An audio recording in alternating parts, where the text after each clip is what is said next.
Is my voice audible to all of you? Yes, sir. Okay. So, good evening, everyone. Okay, someone is joining. Okay, so good evening, everyone. This is an extra discussion session of the course Introduction to Machine Learning, and this course was originally taken by Professor Balraman Ravindran, Professor and Head of the Department of Data Science and Artificial Intelligence, IIT Madras, and myself, Ayan Paul. I am a PMRF research scholar from IIT Kharagpur, and I am a PMRF TA for this course. And my duties are I will discuss some of the questions that will help to solve assignments. Okay. But as you all have, I think, completed all your assignment, this is just a revision class that has been told to take. So today we will be discussing two topics that we have somehow left in the 12-week discussion. One is regarding this complete link, single link and complete link clustering. There were many doubts that were coming, so that is why that topic I will take. And second is somebody have requested me to have a numerical for this potential this Markov random field, right? But again, due to time constraint, I had not taken it, so that numerical also we will discuss. And in the later half, what we will do, we will discuss the questions that we have already discussed previously, but with concepts, so that we could revise all our topics that we have covered from week 1 to week 12. Okay, so by that, let's start our discussion. Okay.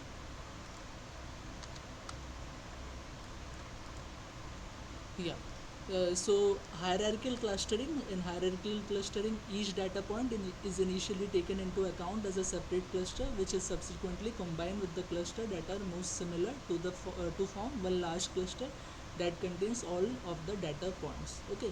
So that is the concept of hierarchical clustering. So basically, hierarchical clustering, it is a family of clustering, and clustering is a machine learning algorithm from unsupervised learning. Okay.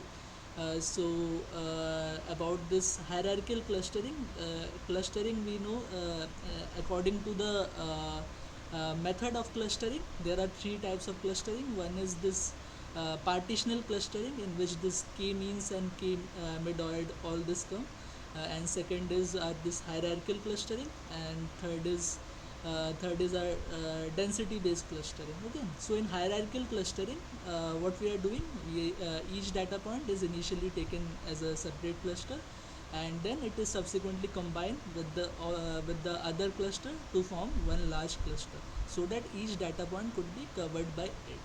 Okay, so in hierarchical clustering, there are two methods for this clustering process.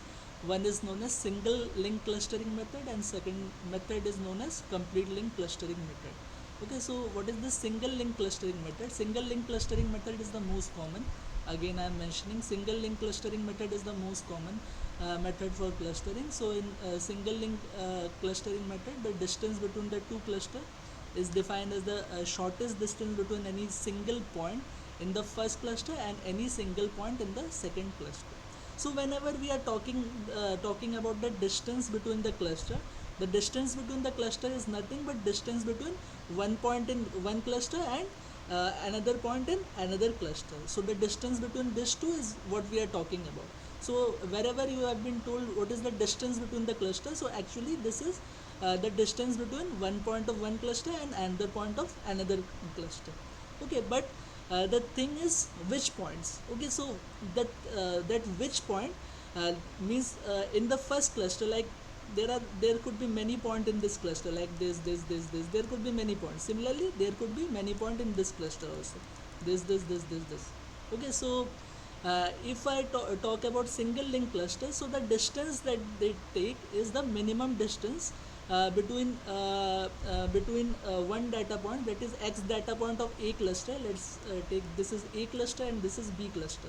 So the single link clustering is essentially that let's say this is a x data point and this is a y data point, which is the closest one. So the distance between this is the distance between the clusters, the two cluster, according to our single link clustering. So this is the formula. The distance of cluster A and B will be minimum of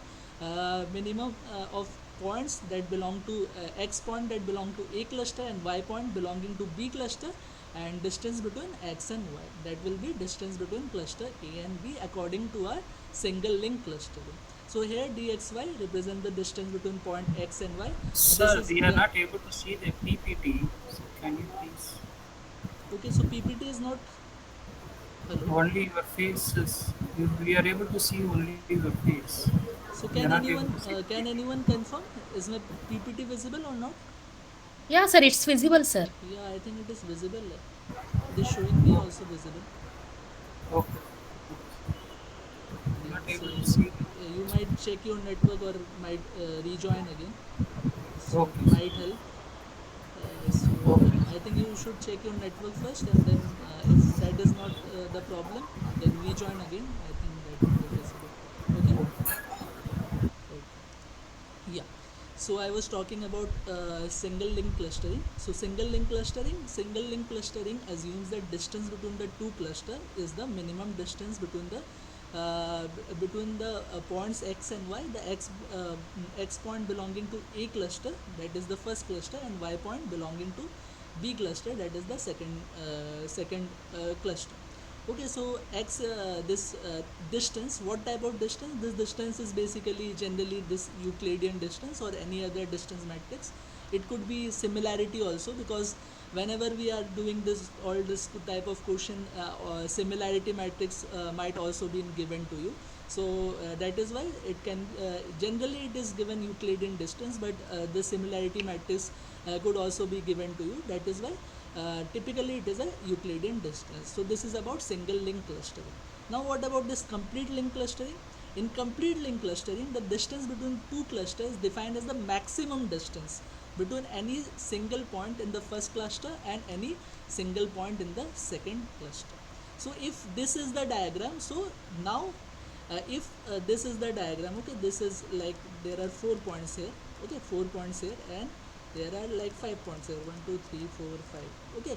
So if I talk about single link cluster, then the distance between the two cluster would be between this point and this point. But if okay,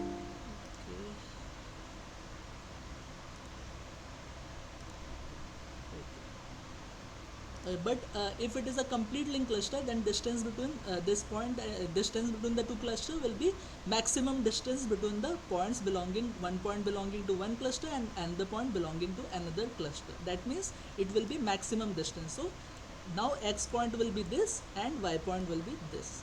Okay, so this distance will be distance between the two cluster according to our complete link clustering. Okay, so this is the difference between the single link clustering and complete link clustering. So should I again repeat what is the difference, or is it clear to all of you? Any doubt regarding the single link clustering or complete link clustering? Okay, no doubt, right? Okay. So this similarity matrix, if they give, how do we use that instead of Euclidean distance? Similarity matrix is the inverse of the Euclidean distance. Okay, like if in case in this Euclidean distance, the distance should be minimum as possible, similarity should be maximum as possible. Okay. That is the concept. It is a inverse of that.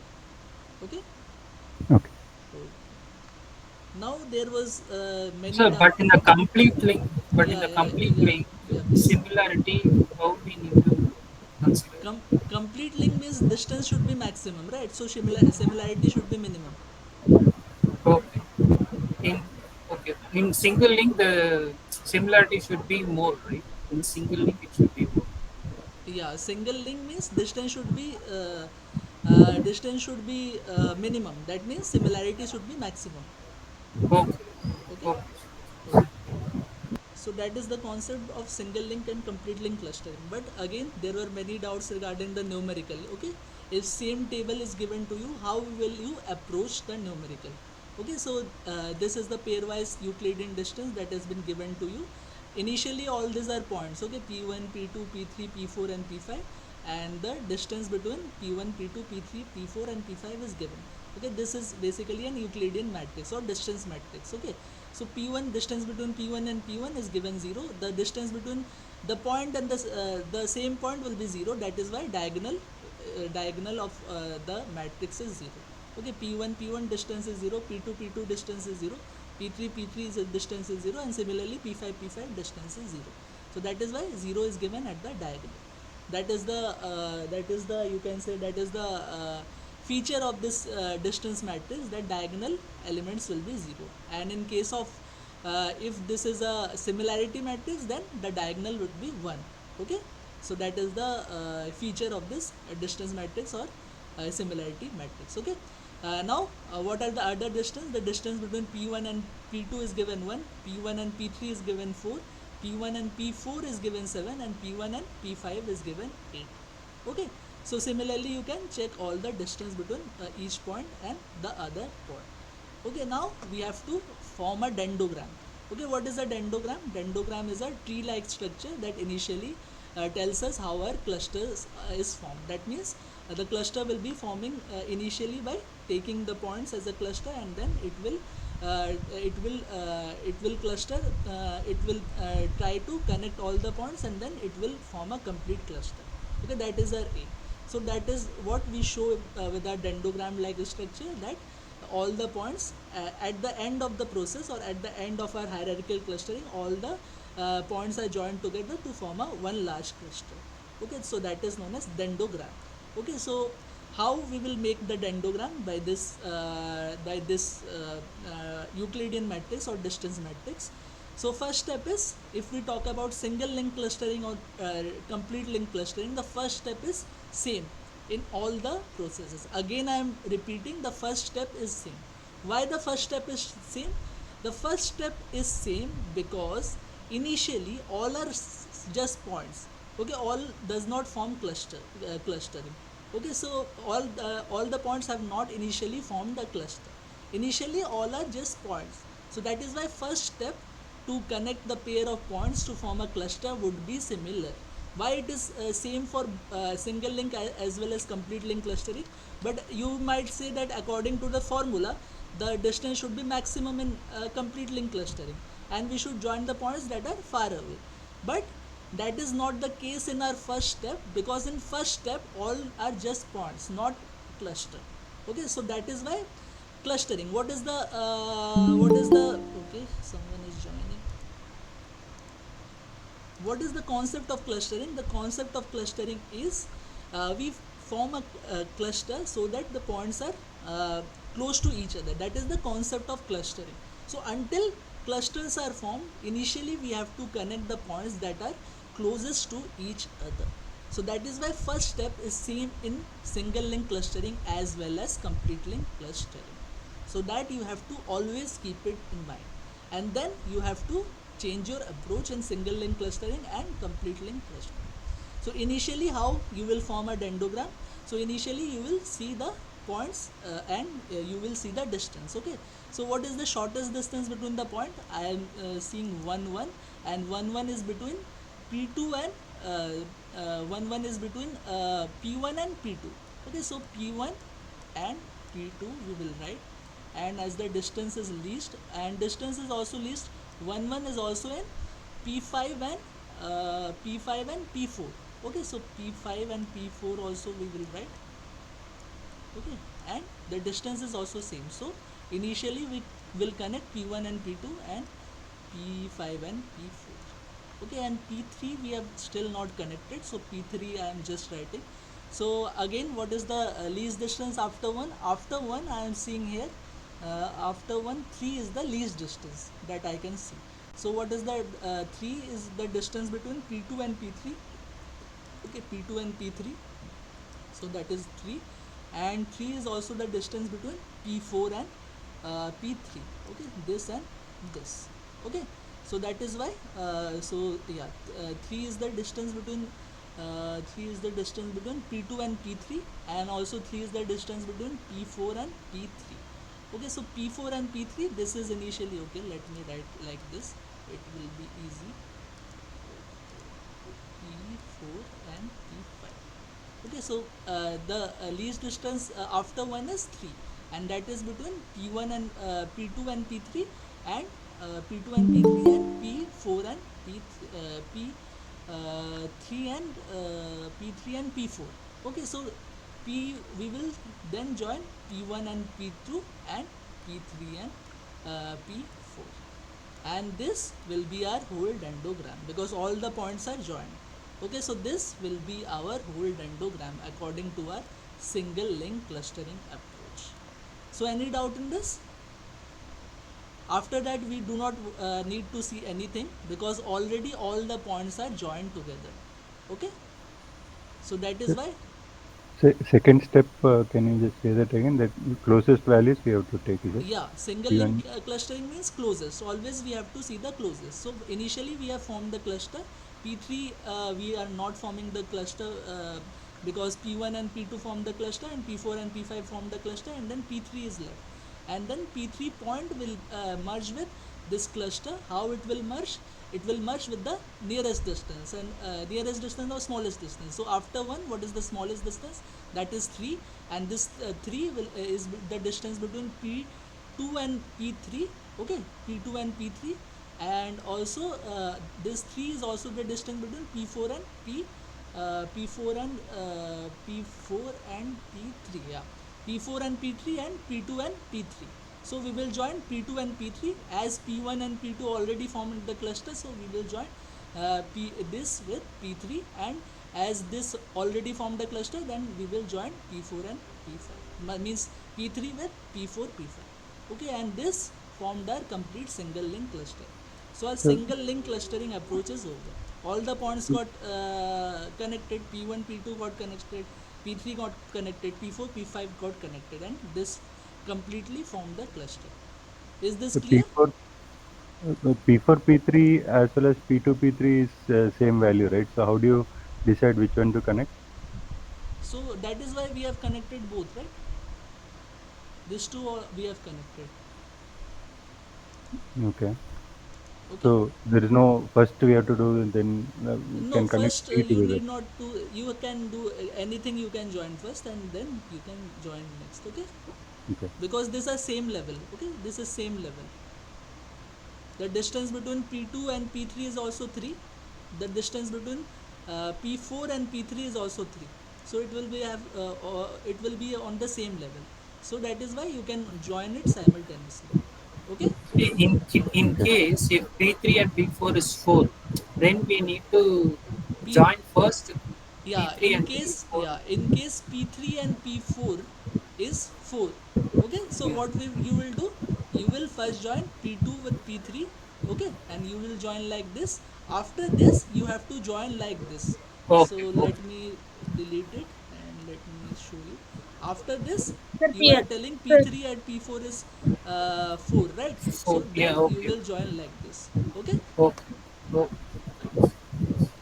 So that is the concept of single link clustering. Now, what is the difference between the single link clustering and complete link clustering? That is the major question, okay, that you will ask. So, the difference between the single link and double link clustering will be after the step 1. Step 1 will be same in all, but the problem is after step 1. Okay, so step 2 will be different for single link and complete link clustering. How step 2 is different? After the clusters are formed. Okay, after the clusters are formed, what you will do, you will join the points that are at farthest away distance, means that are at the maximum distance. So in complete link clustering, what you will do, in complete link clustering, first step is same. Okay, after this first step, what you will do, you will delete all this 3 3, you will delete this, will delete this, will delete this, will delete after 1 1. Okay, this is 1 and this is 1 because P1 and P2 we have joined, and P4 and P5 we have joined. Okay, so after that, when the P3 will be forming the cluster, it will take the maximum value, not the minimum, but it will take the maximum value. So okay, so P3, so we will so okay, what is the maximum distance after 1? The maximum after 1 is, means the maximum, or the maximum distance is between P1 and P5. But P1 and P5 initially we cannot join. Why we cannot join P1 and P5? Because P3 is still left. So we have to join P3 first. So that is again a trick you have to remember. Means you cannot go at maximum 8. Okay, first you have to take into account this point, because if you will join this, then there will be a problem. Okay, so this is still a point, and this should form cluster first. Okay, so that is why. So, Hello. so is it like that? First, we need to clear all the points, so then Yeah, we. yeah, exactly, Oh, exactly. First you need to clear all the points. Okay, so that is why we have to see P3. What is the P3 forming? The maximum distance between P1 P2 and P4 P5. Okay, so P3, okay, 8 and 7 we cannot take. Okay, 8 and 7 we cannot take at this moment, so I am just circling it. Then what is this 6? Okay, 8 and 7. What is the 6? 6 is between distance between P4 and distance between P4 and P2. P4 and P2 again I am circling, because it is not taking this P3. So again I am circling 6. Okay, 8 7 6 we have circled. Now the next point is there any 5 in this? Okay, 7 7 is also between P1 and P4. So again I am circling this 7. I am circling this P1 and P4. P1 and P4 are already circled, and this is also circled. Okay, now what is then the maximum distance between P3 and P4? Means after 7 there is, yeah, 7 is circled, 6 is circled. Now is there any 5? Is there any 5? No, no 5 is there. Then we have to move to 4. So what is 4? 4 is between P3 and P1. So initially 4 is between P3 and P1, so that is why we will link this. Okay, so 4 we will link this first, and after that, once our 4 is covered, now we will go for 3. So what is 3? Okay, another 4 is there. Another 4 is between P5 and P3. Okay, another 4 is there between P5 and P3. Okay, P5 and P3, another 4 is there. Okay, P5 and P3, another 4 is there. So initially we can do this. Okay, but as it is a complete link clustering, we will move on to the next one. So what is the next one? That is between 3. Okay, 3. What is the 3? P3 and P2, and also 3 is between P2 P 3 is between 3 is between P2 and P3. Okay, 3 is between P2 and P3, and P2 and P3. Okay, and 3 is between P4 and P3 P and P4. P3 and P4. So now we will join like this. Okay, so initially this is your single link clustering and complete link clustering difference. Okay, so this is how you will solve the question. Whenever there is a clash, then you will go to the maximum one in complete link clustering, but single link clustering you will join this. Okay, so this is the difference between single link clustering and complete link clustering. So let me show sir, you. can you please explain the last point? Because 4 is there, which is equal from P3 to P2 and P3 to P5, right? Yeah, 4 is 4 there. is which is equal. That is P3 to P2 and P3 to P5. Both are equal. Both are equal, but as it Yeah. is a complete link clustering means same level can't be come. Okay, so that is Okay. why, yeah, that is why this is another trick. Okay, Then why so you have taken 7? It should have been this. yeah, 7 is the maximum, right? 7 is the 8 maximum. is 8 is there, Yeah, right? 8 and 7 are all, this are maximum, right? But firstly we cannot take this, Okay, fine. because we have to cover P3 first. Okay, Okay, fine. okay, Fine, sir. okay. So let me share with you this question.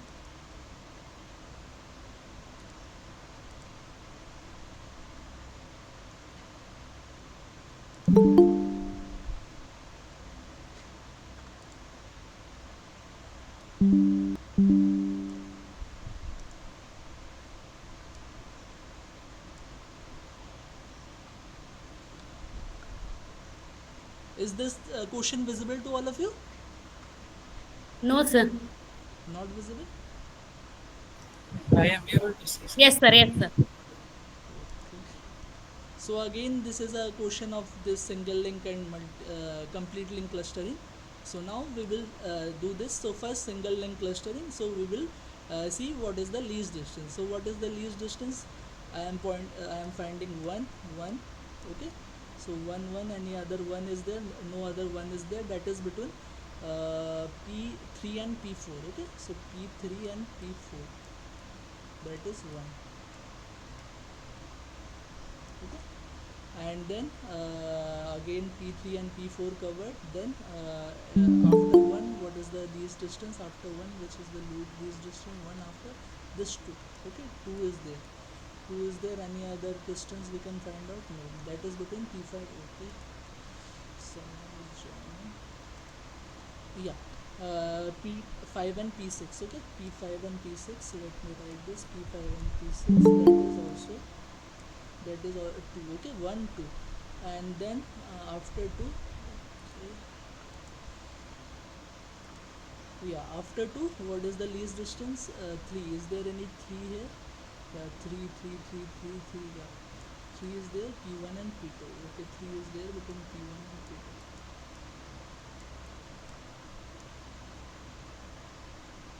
Okay, so P1, P2, P3 all are covered. All the 6 points form 3 cluster, so all our points are covered. Now in single link cluster we will see the minimum distance. So after 3, is there any 4 is there? Yeah, 4 is there.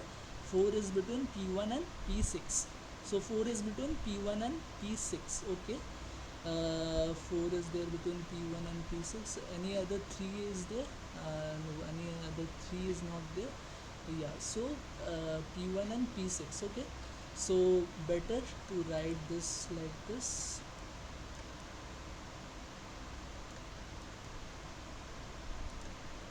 P1, P2, let me write like this, and then P4, P1, P2, P3, P4, right? P3, P4, let me write like this. P1, P2 has the maximum distance, so that is why, and P5, P6 has the least, and this is in between. Okay, this is in between. So yeah, so after that 4 is between P1 and P6. Okay,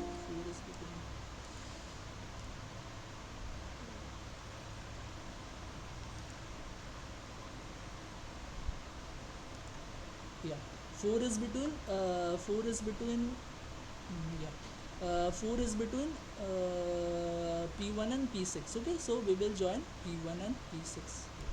After 4, 5 is between 4 we have crossed. 5 is between P1 and P5. Again, no means, so this is also covered. Okay, then after 5, 6. Yeah, 6 is here between P3 and P5. 6 is between P3 and P5, so we will join P3 and P5. So our single link clustering is over. So any doubt regarding single link clustering, how we have done this?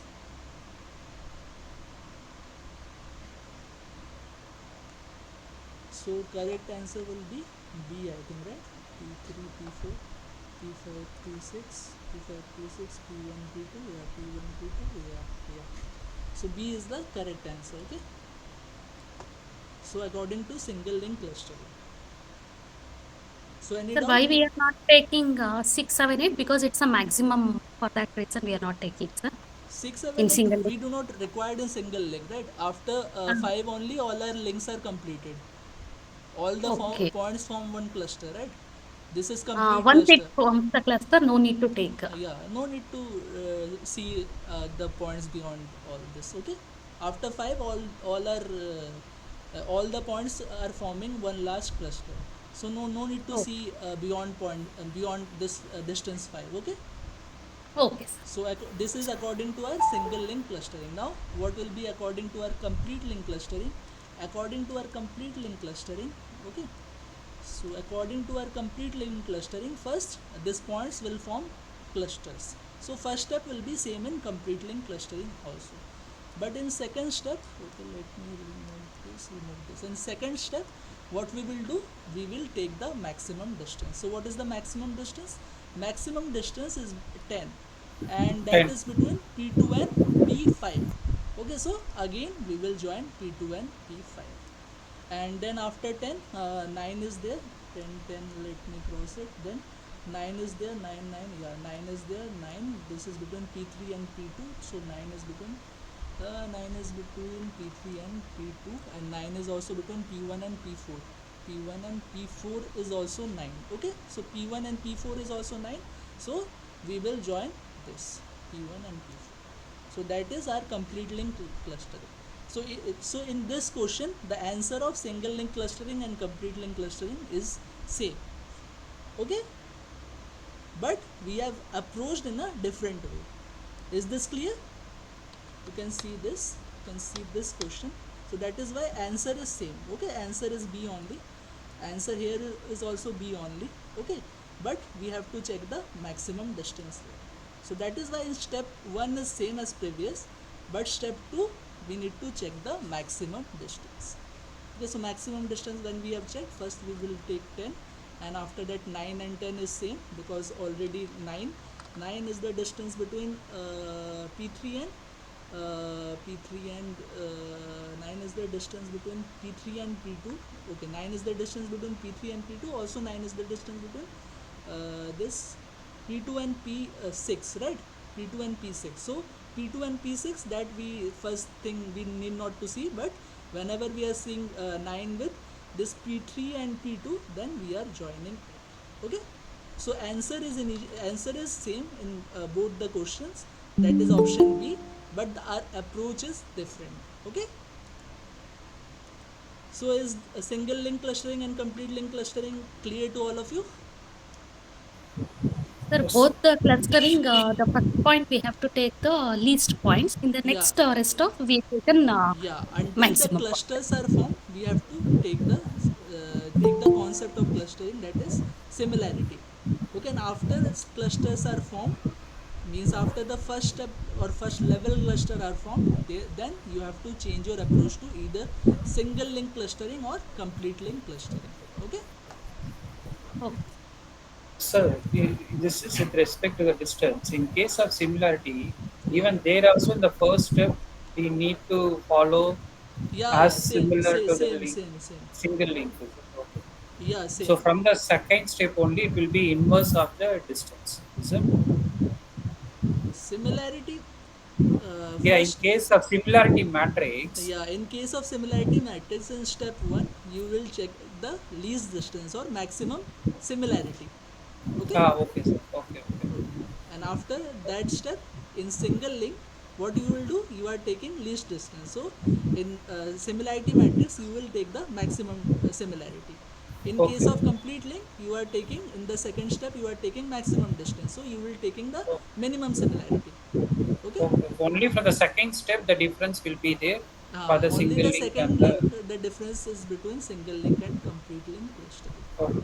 Okay, so now you can check your assignment problem also. There was some anomaly in the assignment problem also, many people were discussing in the forum. So now you can check how I told you. If you will follow the steps, you will get your answers. Okay, clear, right? Okay, yes, sir. okay. Now another thing.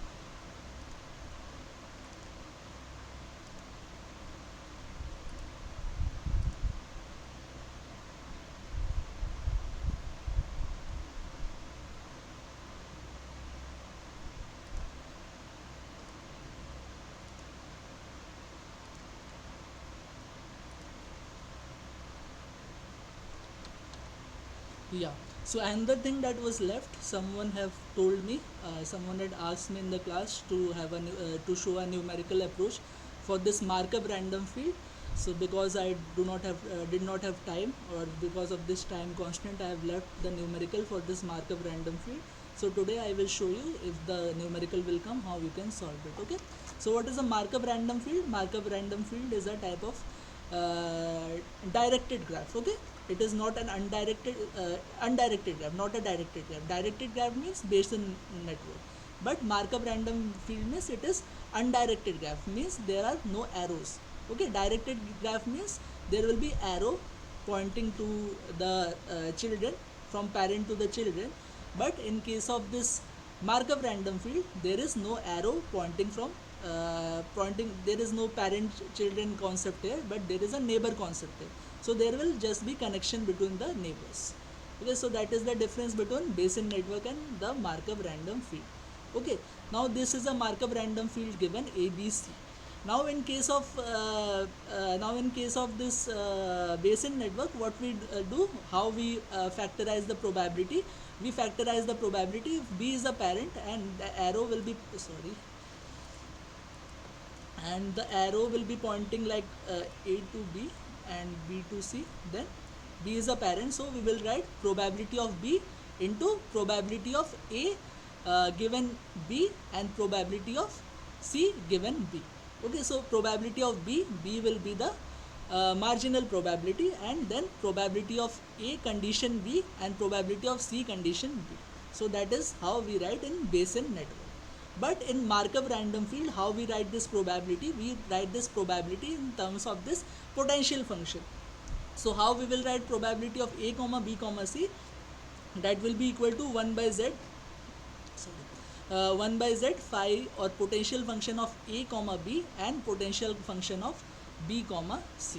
Okay, so by this, as A and B, what is this A, B and BC? A, B and BC are cliques. Okay, what are cliques? Cliques are generally subset of this Markov random field. Okay, in Markov random field we do not have any arrows, we just have connection between the neighbors. So A, B, C are three neighbors, so A is connected to B neighbor and B is connected to C neighbor. Okay, so we are forming two Clicks, cliques. clicks will be only in Markov random field, is it, sir? Yeah. Won't be there in the basic. No, Right. no, no, no. Okay. Cliques are only part of this Markov random field. Bayesian network, we are dealing with this probability, marginal probability, conditional probability. But in Markov random field, we are forming the cliques. Okay? So Okay, we sir. have two cliques, AB and BC. By this two cliques, we are completely denoting all our these elements. So that is why we have two cliques. Okay, AB and BC.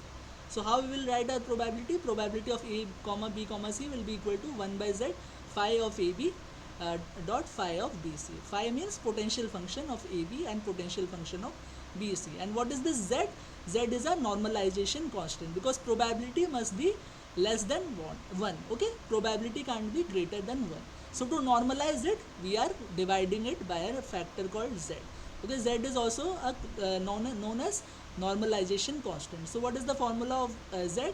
Z formula will be sigma. Sigma means addition of A comma B comma C and into all the cliques. Okay, so how it is calculated, I will show you. So you have to remember this formula. ABC, here ABC will take all the values. Okay, so what is all the values? So I will show you by this numerical. Okay, so this numerical has been given to you. So phi A equals to 1, B equals to 1 equals to 2, and this potential function is given. So A, B and C all are binary variables. Okay, binary variables means it can take two values, that is 0 and 1. Okay, so when A is taking value 1 and B is taking value 1, so the potential function for this case is given 2. Now when A equals to 0, B equals to 1, the potential function is given 1. Similarly, the potential function is given for B equals to 1, C equals to 1, and B equals to 0, C equals to 1. Okay, like probability, if we are given a potential function, no, in probability also we cannot do.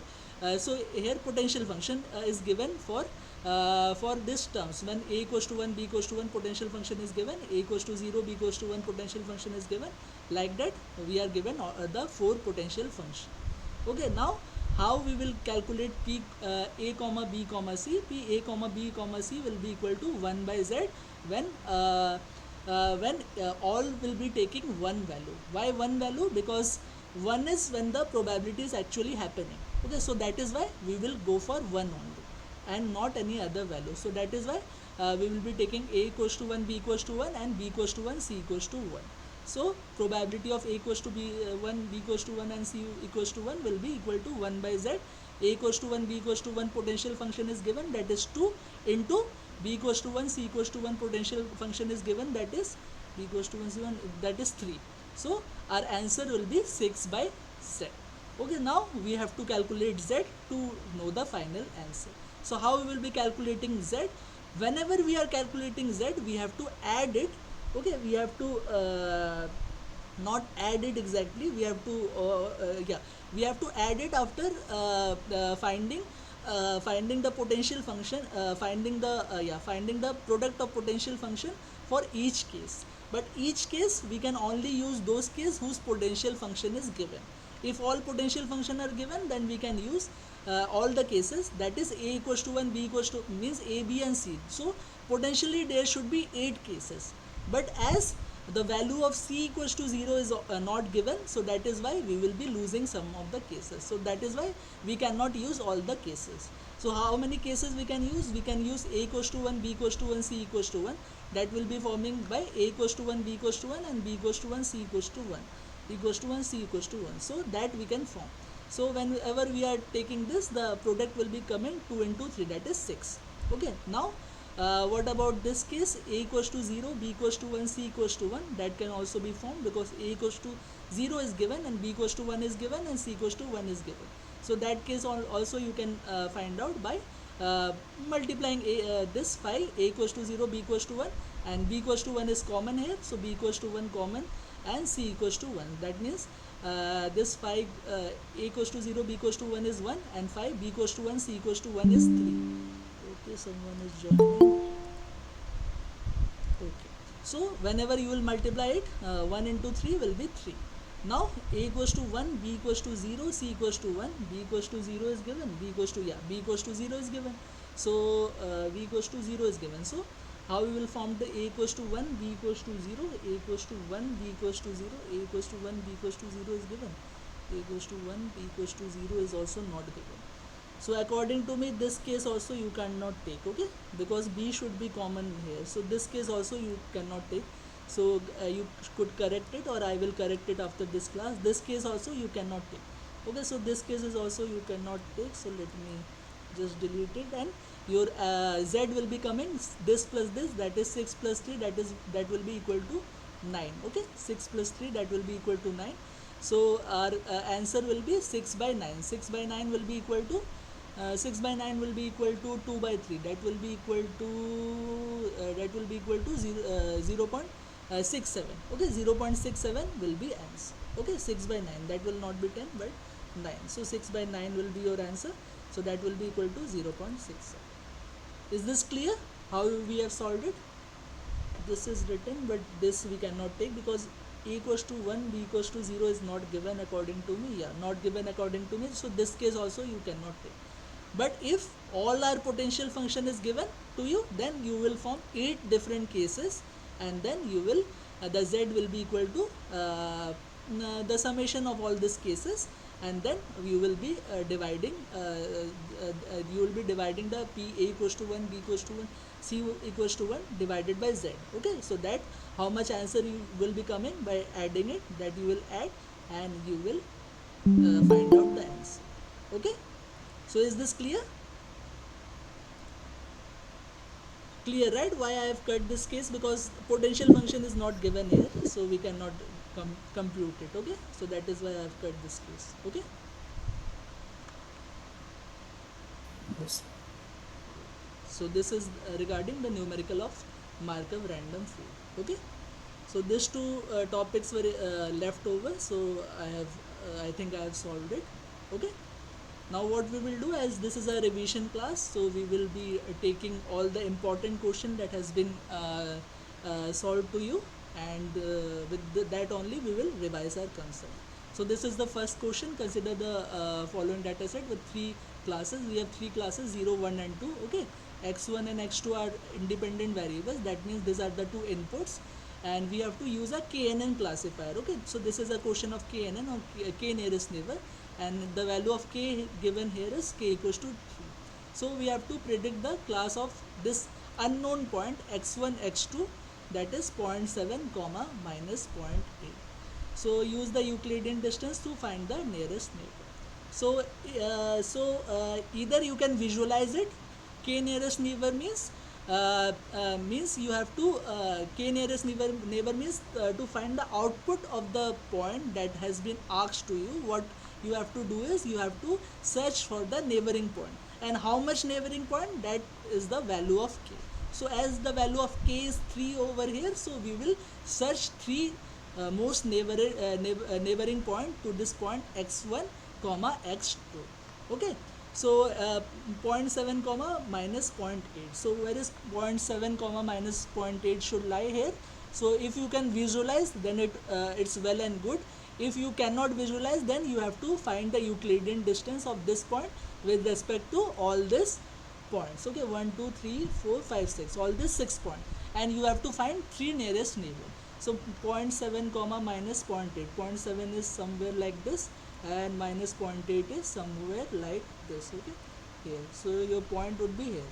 So what is the 3 nearest neighbor? Either if you can visualize it, it is well and good. If you cannot visualize it, then what you have to do, you have to find the Euclidean distance. So nearest neighbor of 0.7 comma minus 0.8 is, first is minus 1 comma minus 0.5. So minus 1 comma minus 0.5, so that will be minus 1 comma minus 0.5 is the nearest neighbor, minus 0.5 comma 0. Okay, minus 0.5 comma 0. Okay, so this is minus 0.5 comma 0, and 0 comma minus 2, 0 comma minus 2, 0 comma minus 2, minus 2 is this. So this 0.5 comma 0.0. Okay, I think the point are not marked well here. 1 2 3 4 5 point are already marked, and another point I think that's been left. Okay, so minus 0.5 comma 0, minus 0.5 comma 0 is, minus point is somewhere like here, so this is the point. Okay, so I think there is hidden somewhere, so this is the point, so this is nearest point. Okay, this is the nearest point, this is the nearest point, and the nearest point according to here is minus 1 comma 0.5, minus 1 comma 0.5. So this is this, so these 3 are the nearest point of this. Okay, so either you can visualize it or you can check it by Euclidean distance. So we got the 3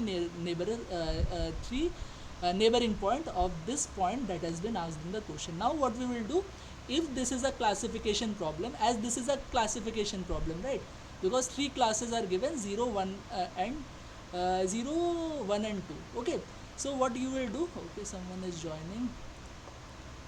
Okay, so what you will do, you will do the voting process. Okay, how you will do the voting process? What is the output of minus 1 comma minus 0.5? The output of minus 1 comma minus 0.5 is 1. Okay, what is the output of minus 0.5 comma 0, minus 0.5 comma 0? What is the output? This 0. Okay, and what is the 0 comma minus 2, 0 comma minus 2? What is the output? That is 1. So according to voting, the maximum voting is given to class 1. So your class 1 will be the answer for this data point. Okay, if this is not this is a regression problem and not a classification problem, then what you will do, you will take the mean of all the neighbors. Here you are doing the voting process, but if it is a regression problem, then you will do the average. Okay, so 1 will be the correct answer. So option B is the correct answer. Okay, so I think no doubt in this k nearest neighbor, no doubt in the concept, right? K nearest neighbor. Okay, no doubt, I think. Okay, so let me move quickly to the next question. Suppose that we train 2 kinds of regression model corresponding to the following equation. So this is one model and this is the next model. Okay, so which of the following statement is our correct? So this is a question of bias variance trade-off. Okay, so bias variance means, as we are increasing the complexity of the model, our bias decreases but variance increases. Okay, so in the if I compare between first and second, what is the complex model? Second is the complex model. So as second is the complex model, the bias of second is lower than bias of first. Okay, so this is actually the graph. Okay, this is actually the graph. As we increase the model complexity, our bias decreases but our variance increases. Okay, so as second one is the most complex model, second is the complexer model than first one, then bias of second model will be lower than bias of first model. Okay, so let me check the option first. Yeah, and also variance of first model, variance of first model will be lesser than variance of second model. Okay, so first is likely to have higher variance than second model. So this is the first statement. Okay, this is okay. What is the first? Okay, on a given training data, the mean square error of first is always greater than that of second. So error is nothing but bias, right? Error is nothing but bias. So as our model complexity increases, our bias will decrease. Okay, so first will have a greater error than second. No. Okay, this is false. Then what is B? B is first is likely to have a higher variance than second. So first is likely to have a higher variance than second. So first will have a lower variance than second, because as we increase the model complexity, our variance increases. Okay, so this is also false. Second is likely to have a higher variance than first. Second is likely to have a higher variance than first. Okay, yeah, this is right statement. If second overfits the data, yeah, second can overfit, first will definitely overfit. So that is also not correct. So yes, second can overfit as it is a more complex model, but that does not say that first will overfit. So this is also wrong. If second underfits, okay, complex model, if it underfits, then of course first will underfit. So this is also correct. So C as well as E is the correct answer according to me. Okay, A is also correct. On a given training data, mean squared error of first is always greater than or equal to second. Okay, first, yeah. First is always greater than or equal to second, because first is a less complex model. Okay, so I was wrong. So this is also correct. Okay, so A, C and E are your correct answer. So any doubt regarding this? So mean square error is bias now. Yeah, means square error is bias. Okay. So if first, if the model is complex, then bias will be less, right? Yeah, bias will be model is complex, bias will be less. Yeah. So that is why we are saying, since the first is simple model, we Yeah. are saying that is always greater than or equal Yeah, to bias will be greater bias. here. Okay. Okay, so that is. Okay. So that is the concept of bias variance trade-off. Keep this graph in mind always. This will help. Okay. So this overfits underfit. Yeah. Thus, if two overfits the data, then will definitely, okay. If complex model overfits, Yeah, it's complex model it's can near. overfit, right? Complex model is overfit, simple model will overfit. That does not make any sense, right? If Okay, complex model can overfit, but simple model won't overfit. Okay. okay. So this is But if yeah, but complex model if complex underfit, model is underfit, simple model will definitely underfit. Okay. So okay, that is okay. the concept. Understood. Okay, so this is the answers. Okay, so first our KNN concept is over, then our bias variance trade-off concept is also over. Keep this graph in mind, it will always help. Okay. Now let's move on to the next thing, that is linear regression. So we want these are the four training example. These are your inputs and these are your actual output. Okay, not predicted but actual output. So what we have to do, we have to fit our linear regression model here, ax plus b. So yeah, it has two parameter, that is beta naught and beta 1 you can tell, or here it is given a and b. Okay, which is parameterized as a comma b using squared error as the loss function. Which of the, okay, someone is joining. Which of the following parameter would use to fit the model? So what is the loss function? Loss function is the squared error function. So what is the squared error function? That will be equal to y predicted or y hat minus y actual. Okay, so that is the error. Okay, that is the error, and squared error, so that means you have to square it. Okay, so that is the error. So y, this y is given in your question. So first you have to find out y hat. So how you can find y hat? You can find y hat or y predicted if you have this equation. So in this equation, it has been told in the question, a and b can take all these four values, and which of the following our error would be least. So first we have to take 1 1, that means we have to take a equals to 1 and b equals to 1, that means our model will be x plus 1. So when we will take x plus 1, we have to find this y predicted minus y square, and that we have to do for all our data points, as we have 1 2 3 4 data points. So I equals to 1 to n. Okay, I equals to 1 to capital N.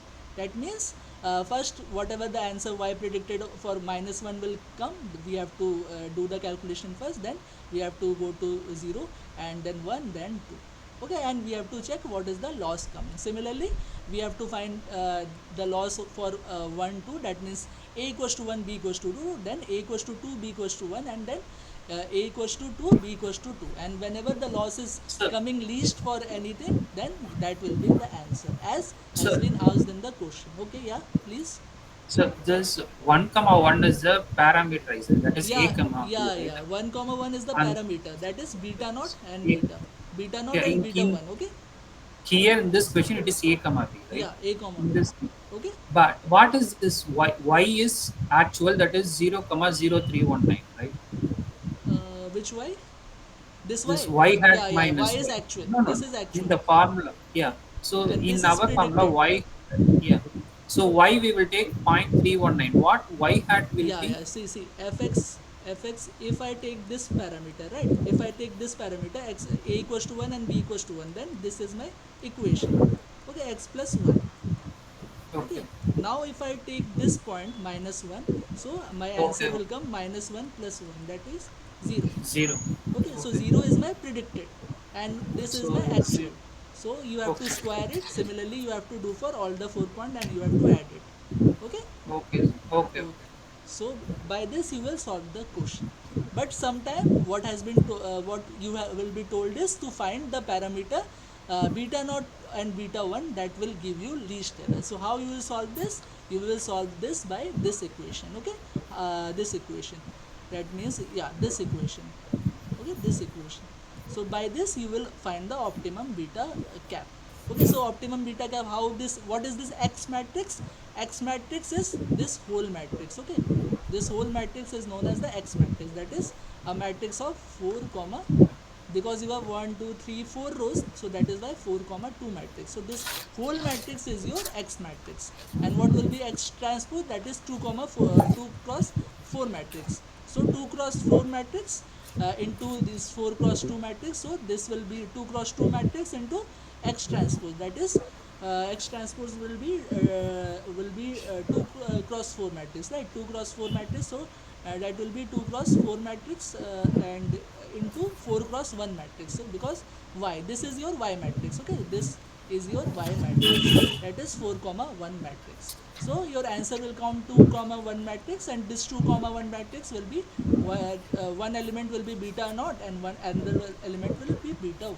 So by that you can find the optimum beta naught and beta 1. Okay, this formula is very important. I hope everyone know this formula. Okay, everyone know this formula, right, or not? Yes. But in the exam, matrix and all cannot be solved. Okay, so fine. If it is a simple matrix, you can solve. This is 2 cross 4 matrix. Yeah, it is 2 cross 4 matrix, but your inverse will be 2 cross 2 matrix only. So yeah, it can be solved. Is the calculator allowed in the exam? If it is allowed in the exam, then by calculator also you can solve this No, No, matrix. sir. sir. Okay, no, not No, No, sir. sir. not allowed. So yeah, so you won't be given that much difficult problem there. Okay. So please keep this formula in mind. Okay, so it can come to find the optimum beta optimum parameter, so that will be solved by this formula. Okay, so this formula, whenever you will apply, you will be finding all the beta. Okay, so please keep this formula in mind. Now this is the next question. This is about this logistic regression. So after this linear regression, we are moving to this logistic regression. Okay, logistic regression also, what has been told, compute the likelihood of observing the data of this model. So how you will find the likelihood? Likelihood would be found by this formula. Okay, this is the formula for the likelihood. So okay, so likelihood is found out by this formula. How you will find the likelihood? You just put your values here, that is pxi xi. What is xi? Xi is your this is your yi and this is your pxi. So for this yi1, this is your pxi. For this yi1, this is your pxi, and and this is your pxi for this yi and pxi for this yi. Okay, now you will put this formula, you will put this formula and you will calculate it. How you will calculate it? First thing is pxi yi. Okay, so pxi yi means 0.8 to the power 1. Okay, and then 1 minus pxi, 1 minus zero point 0.8 is zero point 0.2, so that is why zero point 0.2, and 1 minus yi, so that is why 1 minus 1 is 0, so that is why zero point 0.8 comma zero point 0.8 to the power 1 into zero point 0.2 to the power 0. So that is for our first point. Okay, for the second point, how you will calculate, that is pxi yi, so that is 0.4 to the power 1, and 1 minus zero point 0.4 to the power 1 minus 1, that means zero point 0.4 to the power 1, and 1 minus zero point 0.4 is zero point 0.6, and 1 minus 1 is 0, so that is why 0 0.6 to the power 0. So this is for second point. Similarly, this is for third point, and this is for fourth point. And likelihood means all we do is we do the multiplication, not the addition. Okay, in the square sum of square, residual sum of square, what we do the addition, but here we do the multiplication. Whenever likelihood comes, we do the multiplication. Okay, so we will all multiply this, and our answer will be coming 0.2304. So B will be our correct answer. Okay, so this is how you compute the likelihood of this data set. Okay, so any doubt for this?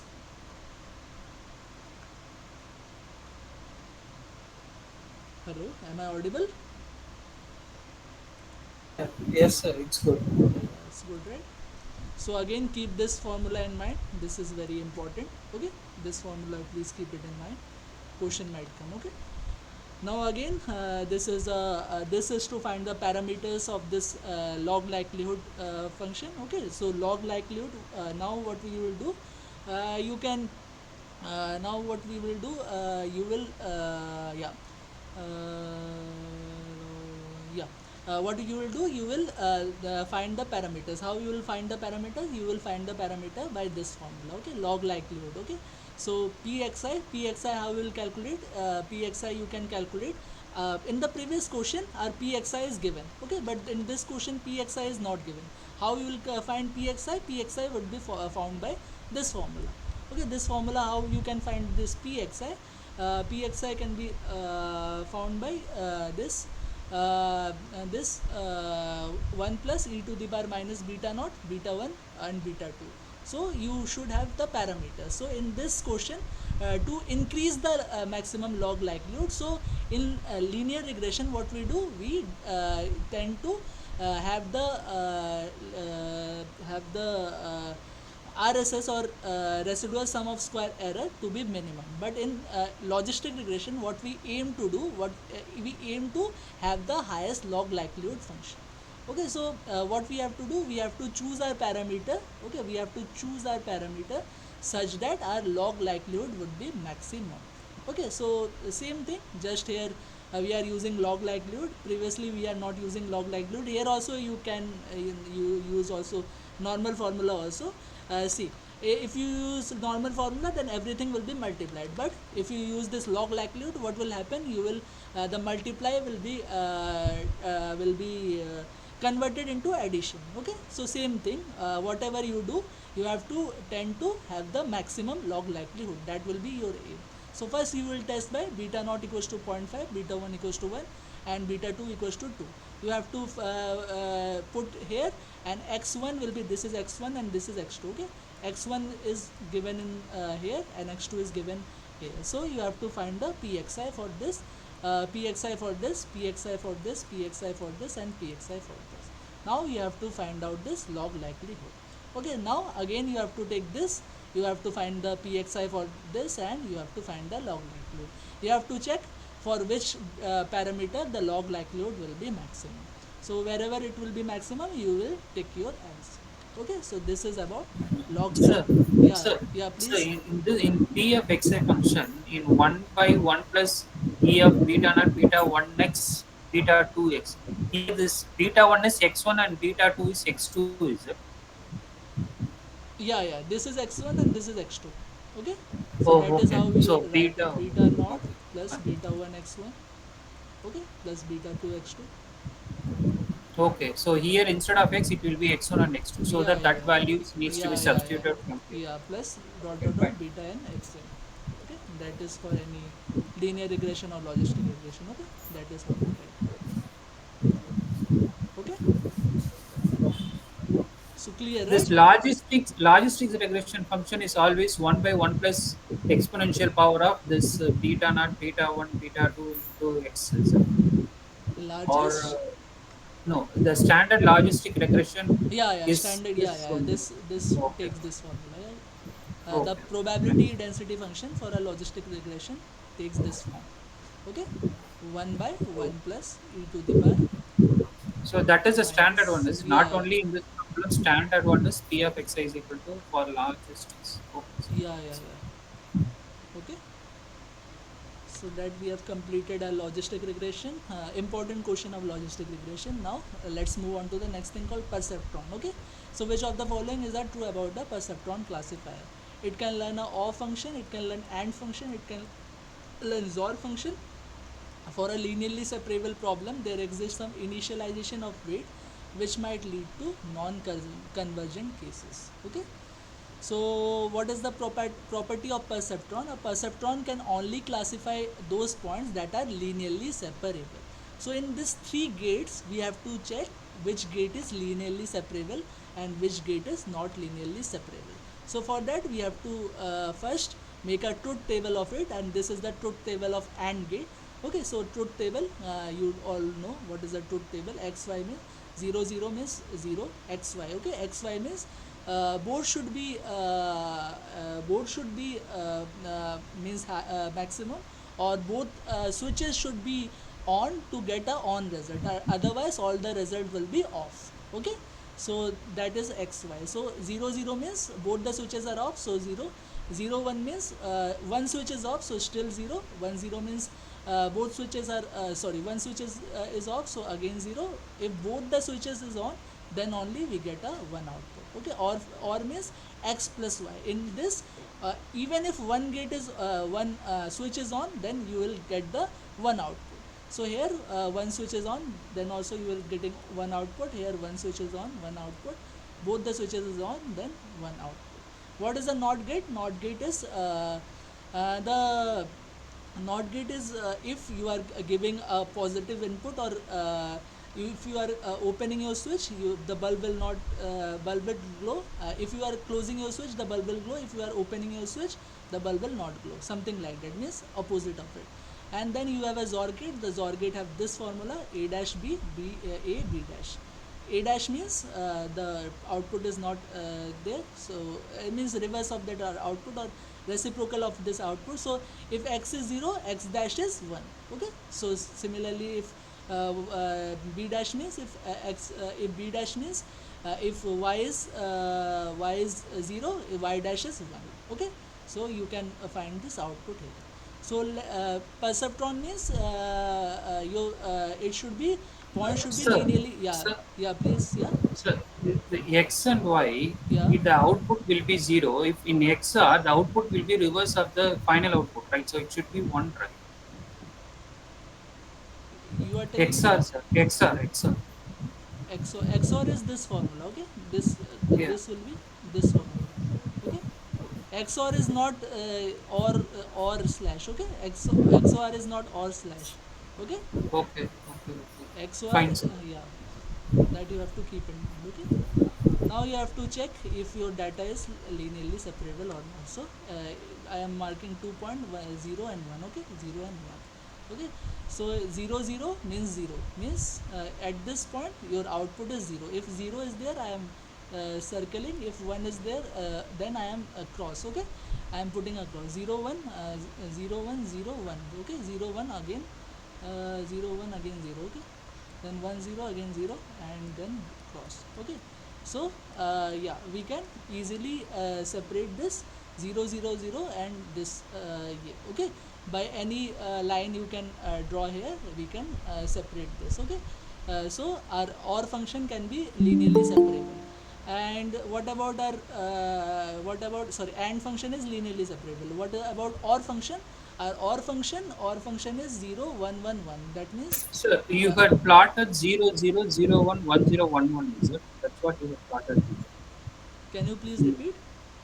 No, you had plotted here x and y, that is 0 0 0 1 1 0 Yeah, and yeah, 1 yeah. 1. One I have crossed it. Okay, and 0 0 0 we I have dotted. Okay, So if Not I, the xy, not the xy. The resultant we haven't done, right? yeah, this is your output, right? This is your Yeah, output, this the we 0 haven't 0 done. 0 This 1. Okay, at 0 so this comma 0, this is a 0 comma 0, that is at the two input. At 0 comma 0 our answer is 0. At 0 comma 1, 0 comma 1, okay, 1 comma 0, this is our 1 comma 0. Our 1 comma 0 also, our output is 0, that is why dot. At 0 comma 1, this is 0 comma 1, okay, 0 comma 1, okay. again this is dot, and this is 1 comma 1, 1 comma 1, this is cross. Okay, so if I draw a line like this, I can easily, sorry, if I draw a line like this, okay, I can easily separate. Okay, Okay, okay. so I can easily separate the two set of points, that is dot and cross. Okay, now about or what will be difference in or the difference will be this 2 points also will be cross. Okay, this 2 point will be cross, then again we can separate, because we have three points here, and if I draw a line from here, we can also always separate. But what about this, in this, okay, let me, yeah, let me,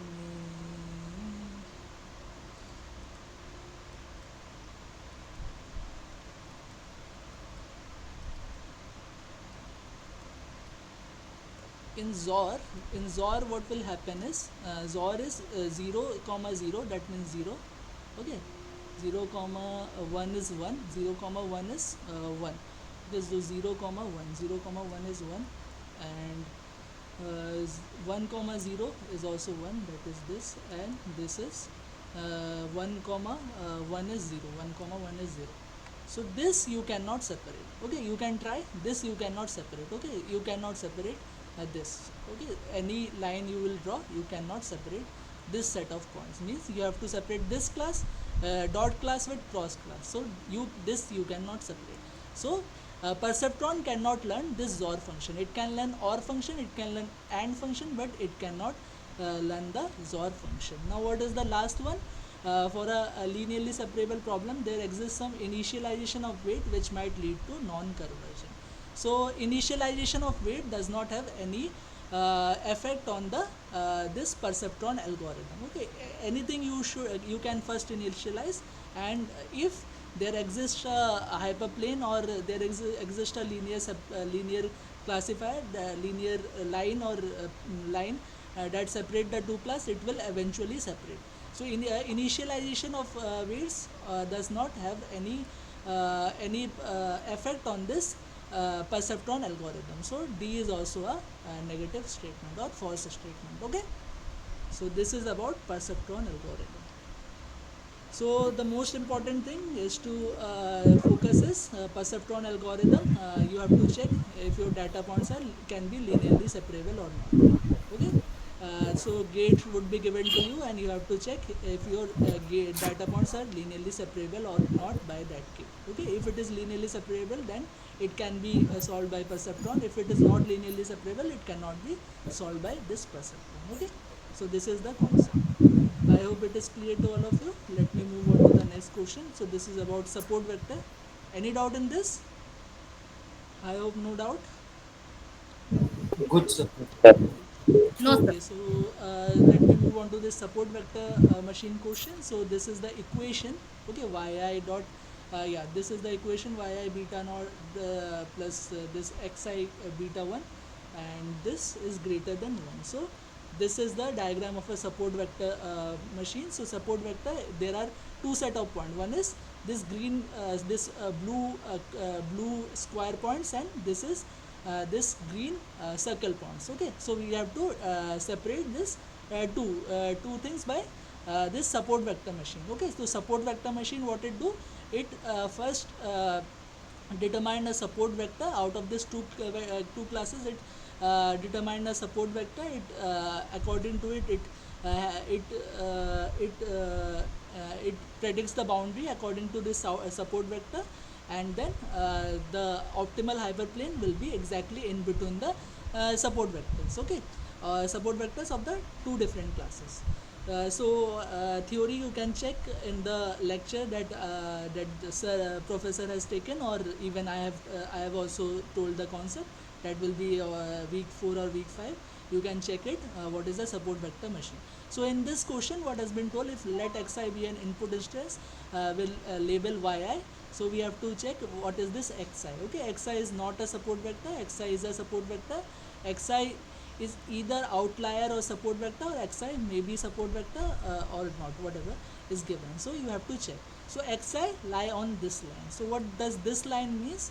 This line means, so in support vector, this line is 0. Okay, this line is 0 line, this line is minus 1 line, and this line is 1 line. Okay, so according to this, our point is greater than this one line. So our point is lying somewhere here. So our line is not a support vector. So this is correct. Line is a support vector. This is not correct. Xi is either outlier or support vector. It can be a outlier. Okay. Xi may or may not be a support vector depending upon other points. So this is absolutely wrong. This does not make any sense. Yeah, xi can be outlier, but or support vector is given, so this is also false, because or support vector is given, so either one.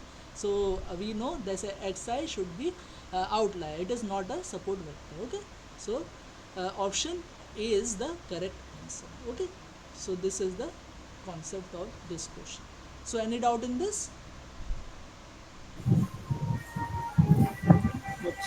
If it is greater than 1 or lesser than minus 1, then it should be outlier. If it will be equal to 1 or it will be equal to on the line minus 1, then it is definitely a support vector. Okay, if it is on the line 0, it will be on the hyperplane. Okay, so this So is the, what Sir, does please this? repeat, sir. yeah, if it is greater than 1. Okay, if it is at a line greater than 1, okay, so that means it is a outlier, because this is the line 1. Okay, this is the line 1. If it is greater than 1, that means this side this should be outlier. Okay, outlier, or this belong to this class. Okay, green dot.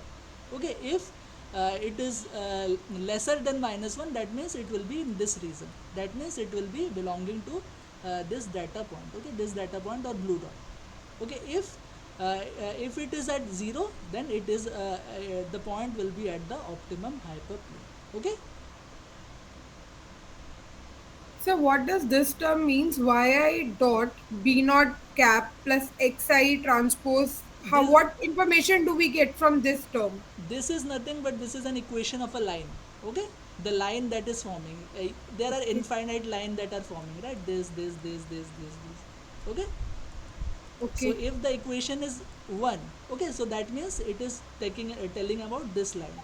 If the equation is minus 1, that means it is telling about this line. Okay, if Okay, so if it would have been equal to 1, then it would have been a support vector. If yeah, it if would have if been less, 1 or minus 1, then definitely a support vector. If it and is it would have been less than 1, then less it than uh, may not be. less than 1, then it is not a support vector. Less than But it minus is 1 not an means, outliner also then. yeah, less than minus 1 means this side, right? Less than minus 1 means it belongs to this blue dot. Okay, Okay, sir.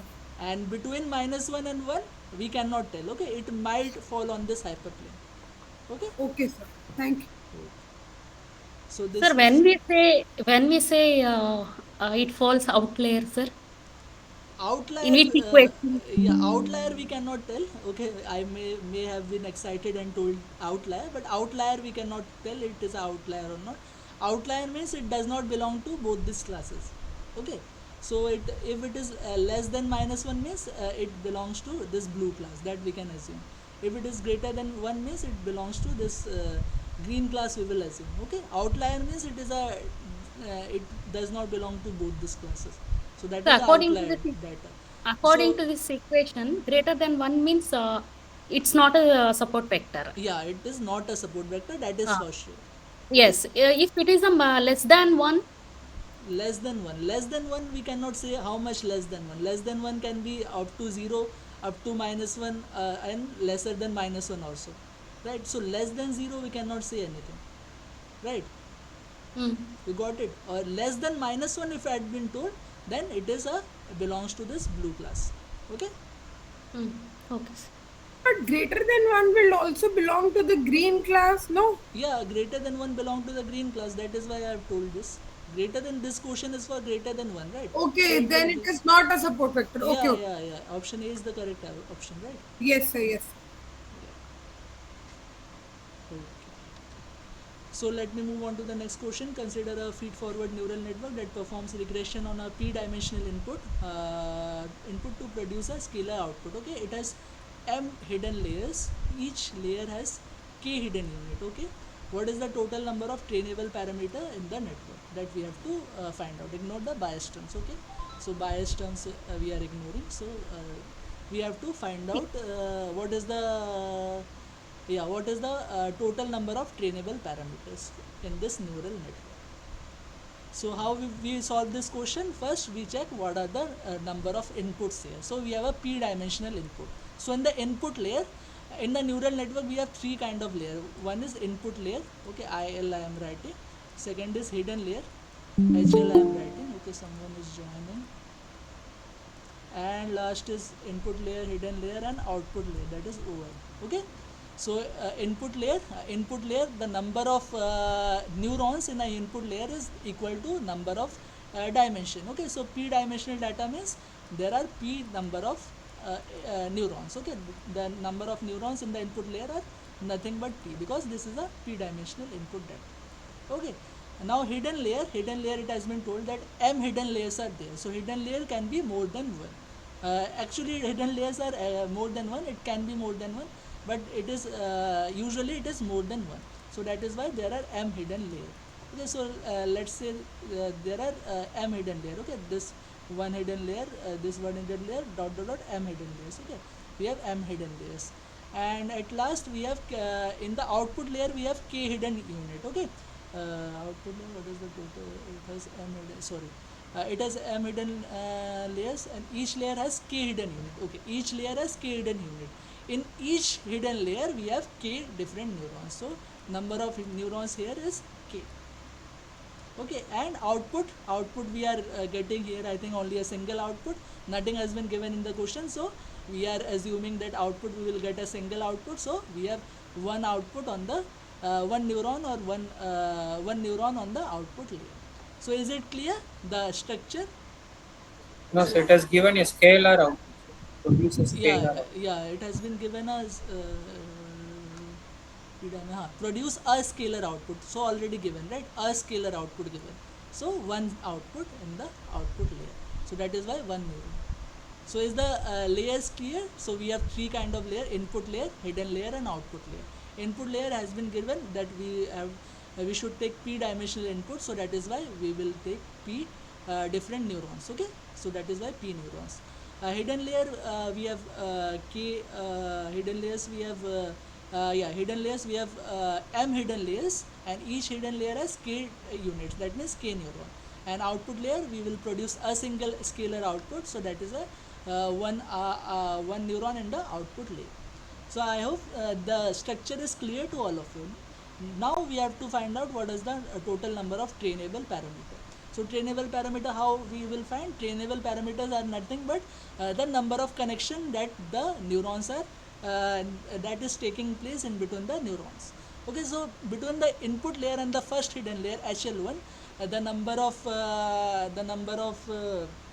the number of connection will be equal to here we have k different neurons, right? So the connection will be equal to p into k, because each neuron of the input layer will be connected to each neuron of the hidden layer. So that is why the connection will be equal to pk.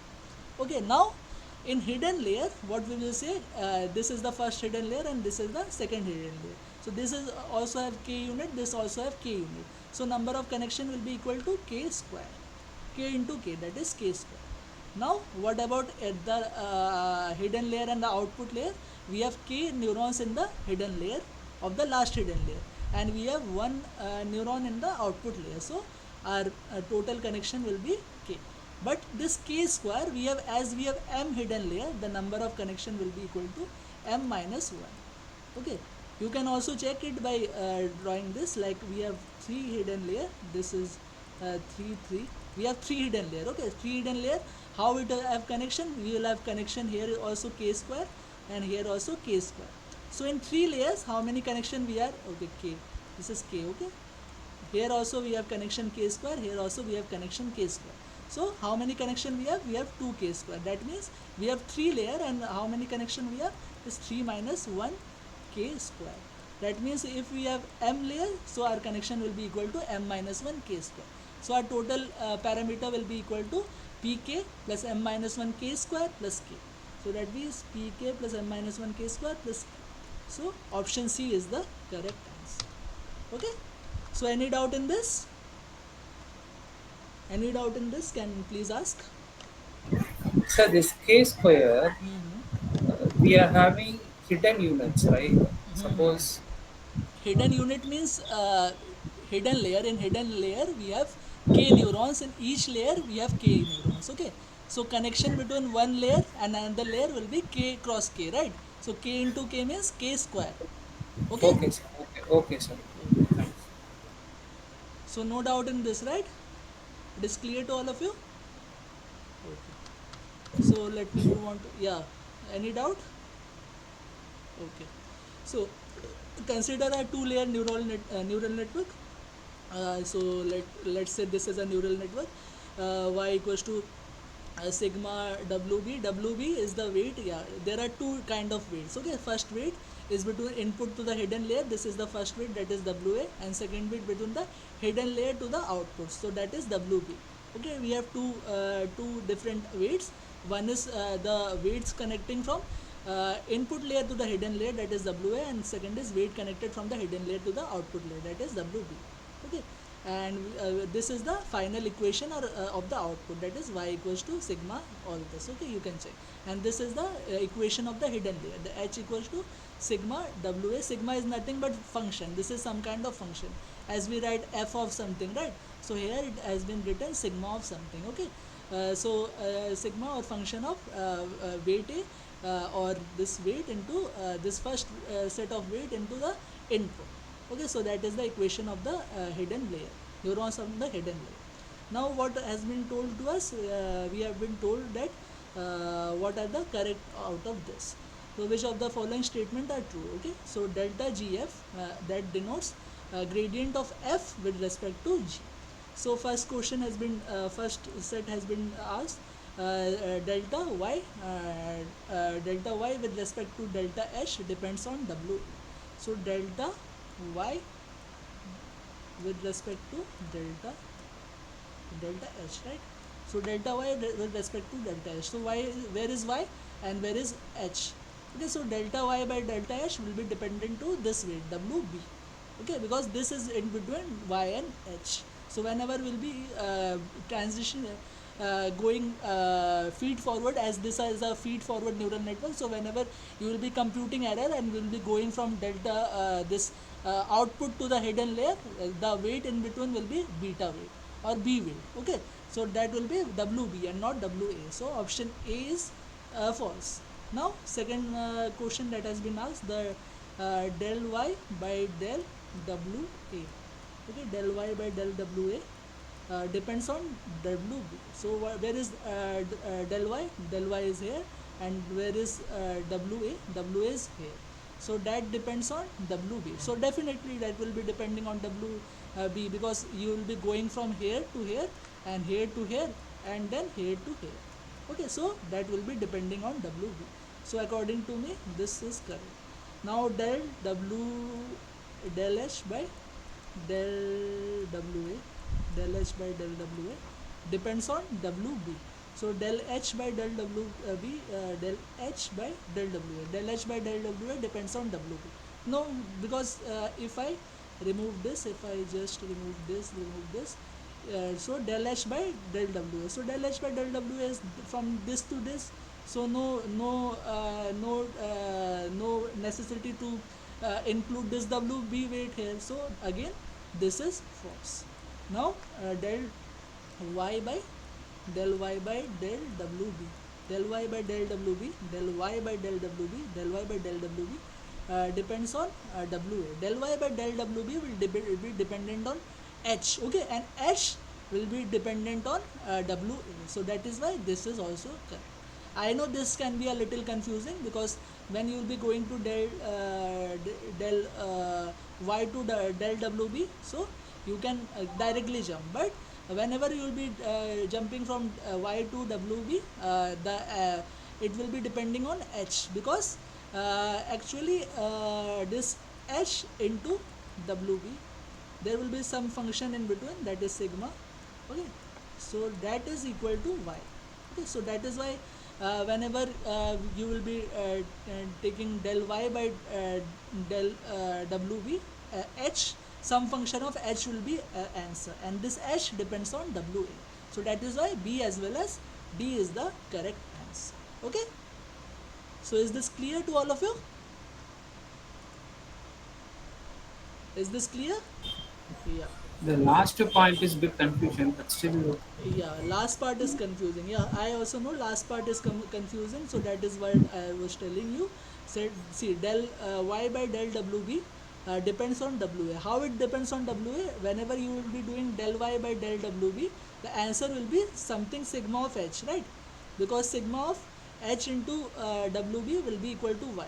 So the answer that you will receive will be a function of h, because you know that neuron on the hidden layer into this WB will be equal to your output, right?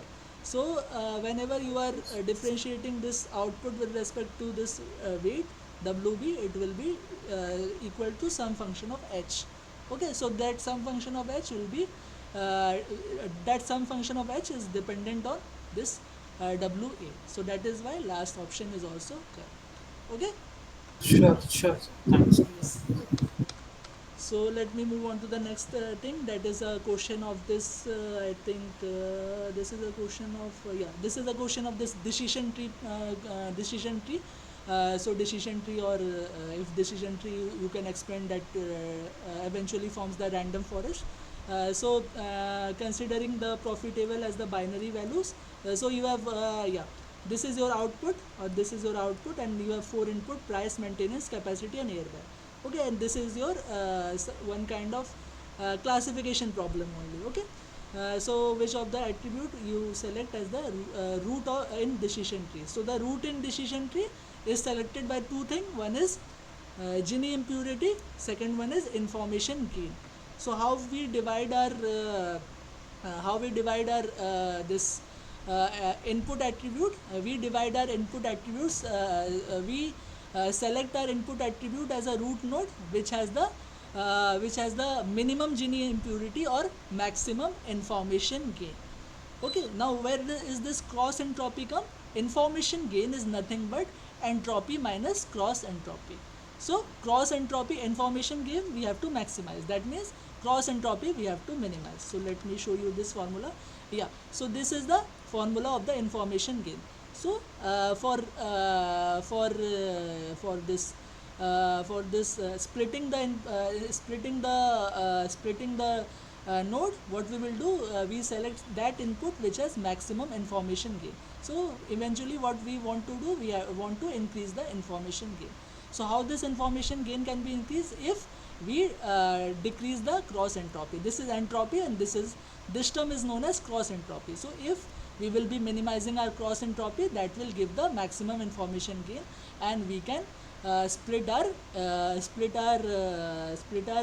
input variable. Okay, so in this what we will do, these are the 4 input: price, maintenance, capacity, and airbag. The input for which our cross entropy will be minimum, that input we will be using as a root in decision tree. Okay, so we will be finding this cross entropy. So cross entropy is found out by this formula.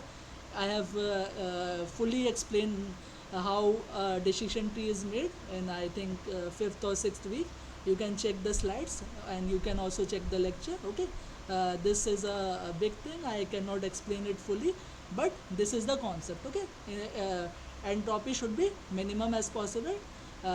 Cross entropy should be minimum as possible to have a maximum information gain, and maximum information gain for which input variable will come, that input variable we use for we use as a root in a decision tree. So for all this four variable, price, maintenance, capacity and airbag, we will find the cross entropy. The cross entropy, the minimum which will come, the minimum cross entropy is coming capacity. So capacity input we will use for splitting our we'll be using the capacity input as a root node for splitting. Okay, so C is the correct answer. Okay, so cross entropy is found out by this formula. I have explained in detail in my discussion session, so you can see the open the video and you can see it. Okay, so this is the concept. So I hope you got the concept, right? Sure. Yeah. So let me move on to the next thing. So we have a it is regarding a cross validation problem. Okay, so there are three type of things we do for sampling our test and train data sets. So one is k-fold validation, and the one is stratified k-fold validation, and last one is leave one out cross validation. Okay, three type of cross validation we use. So in this question we have been asked that we have 1,000 samples with 5 classes for classification. So number of data points that we have, that is 100.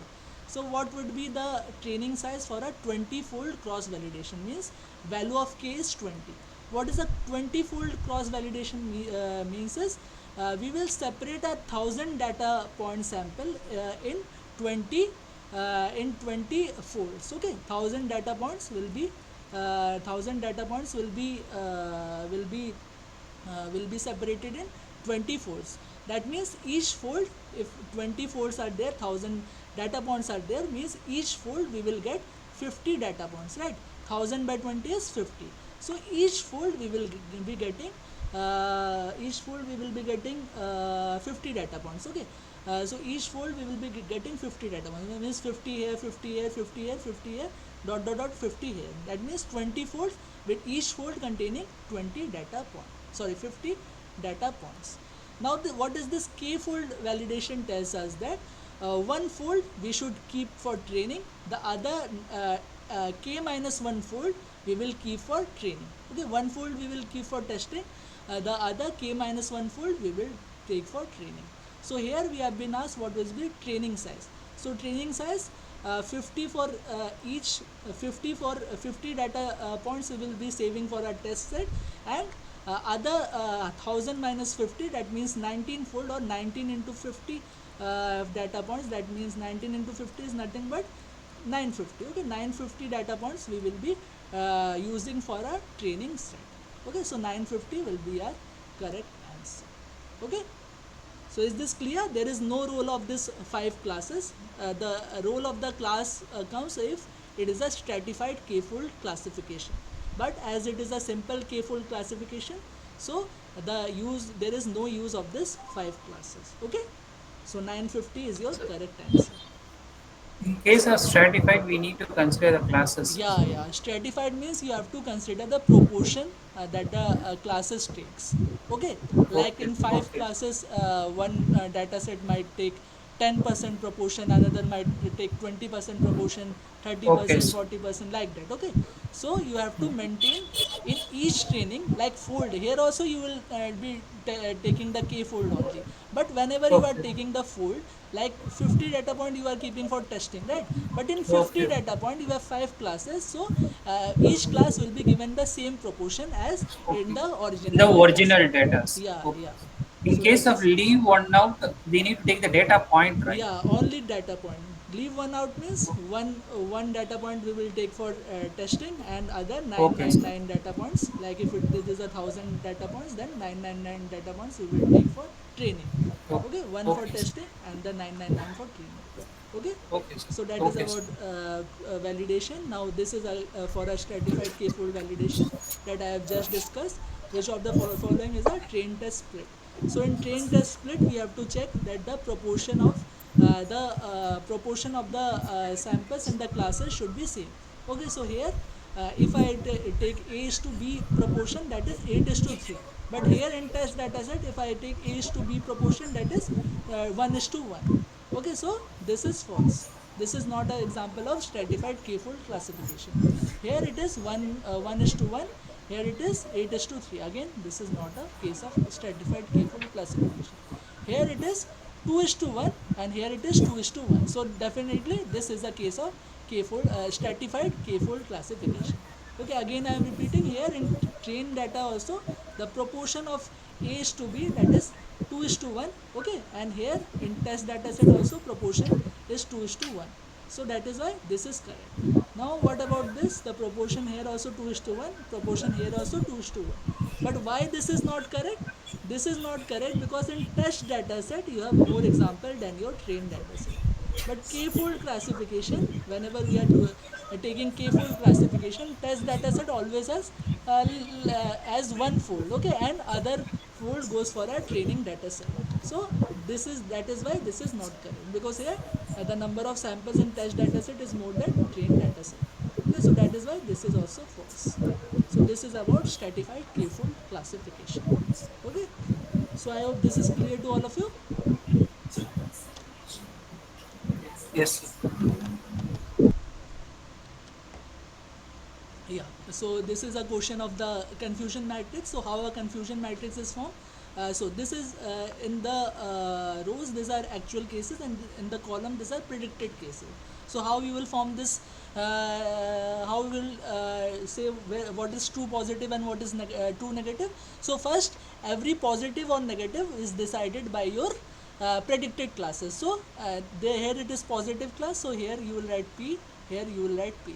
Here is a negative class, here you will write N, here we will write N. Okay, now whether it is true or false, that will be decided by your actual classes. Okay, so actual, it is actually positive and it is predicted positive, so that is why true positive. Okay, now here it is actual negative, but it is predicted positive, so that is why it is false positive. Similarly, here it is actual positive but it is predicted negative, that is why false negative. Here it is actual negative, predicted negative, that is why true negative. Once this thing is done, you can proceed to the formulas. Yeah, you have this formulas. Yeah, these are the formulas. These are the 4-5 formulas that you always have to keep in mind. One is accuracy, and the one is precision, recall. These three are the major ones. This recall is also known as true positive rate, that is also important. Okay, and this there is something called false positive rate. What is a false positive rate? False positive rate is false positive, okay, divided by false positive divided by opposite of it. That means false positive plus true negative. Okay, that will be false positive rate. So again I am repeating, if true positive rate is true positive by true positive plus false negative, our false positive rate will be equal to false positive by false positive plus true negative. Okay, this is true negative, false positive by false positive plus true negative. So that is nothing but your false positive rate, sorry, that is false positive rate. And specificity is 1 minus the false positive rate. So you have to do 1 minus the 1 minus the false positive rate, and you will find the specificity. Okay, so these are the thing. Here in the question it has been asked which example has the high recall. High recall, what is recall? Recall is true positive by true positive plus false negative. Okay, so what is this true positive, and this is the false negative. So we have to check where is the maximum recall coming. So in this example it is 4 by 4 plus 6, that is 0.4. In this it is 8 by 8 plus 2, that is 0.8. Here it is 5 by 5 plus 5, that is 0.5, and here 2 by 2 plus 8, that is 0.8. So option B is your correct answer, because we have been told to find the highest recall. So B is the correct answer. I hope this is clear to all of you. Please Yes. keep in mind this formulas. This will be very useful to you. Okay. Confusion. What is the confusion matrix and how this formula scheme? Please keep in mind, and you can solve these questions. Okay. Now, yeah, actually time is over, but I will take 15-20 minutes extra. Okay, because this is the last session, and I just want Sure. to discuss. Okay, so in a ROC curve, what does the diagonal represent? Yeah, so there is something called ROC curve. What is the ROC curve? ROC curve is a curve between true positive rate and false positive rate. Okay, so ROC curve. This is ROC curve, right? So whatever curve will be found, that is known as ROC curve. Now ROC curve is a curve. So by curve we cannot visualize well. So that is why another thing came into picture called AUC, that is area under the curve. So area under curve is the area that is under the ROC curve is known as this AUC, or area under the curve. Okay, so AUC can take three set of value. One is AUC equals to 1, that means this is the curve for AUC equals to 1. Then AUC between 0.5 to 1, and then AUC 0.5. Okay, so in this question it has been told in a ROC curve what does the diagonal line represent. So this is the diagonal line. The diagonal line represents that AUC equals to 0.5. What does AUC equals to 0.5 means? Okay, AUC equals to 1 means all your positive will be predicted positive, all your negative will be predicted negative. There are no anomalies if AUC equals to 1.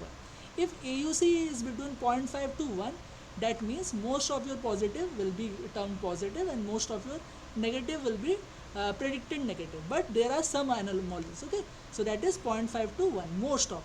Here all of, but here most of.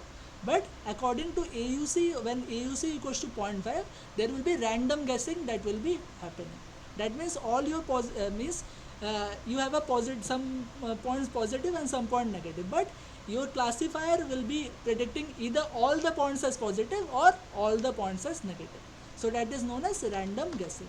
So this is the random guessing means it will predict a constant class of data points. So that is AUC equals to 0.5. So this is the concept of AUC and ROC. Okay, so I hope this is clear to all of you. So let me move on to the this is clear, right, to all of you? Okay, Yes. yeah. So now let me move on to the next thing, that is Bayesian network. Okay, so Bayesian network, how we write our probability. This is how we write our probability.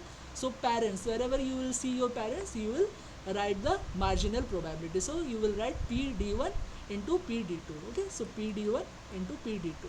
Okay, that you will write it. I am not writing it, so you will write for this marginal probability. This is also marginal probability. But this S1, S2 and S3 are children of D1 and D2. So okay, someone is joining. Yeah. So yeah, the S1, S2 and S3 are children of D1 and D2. So for S1, your probability will be written as probability of S1.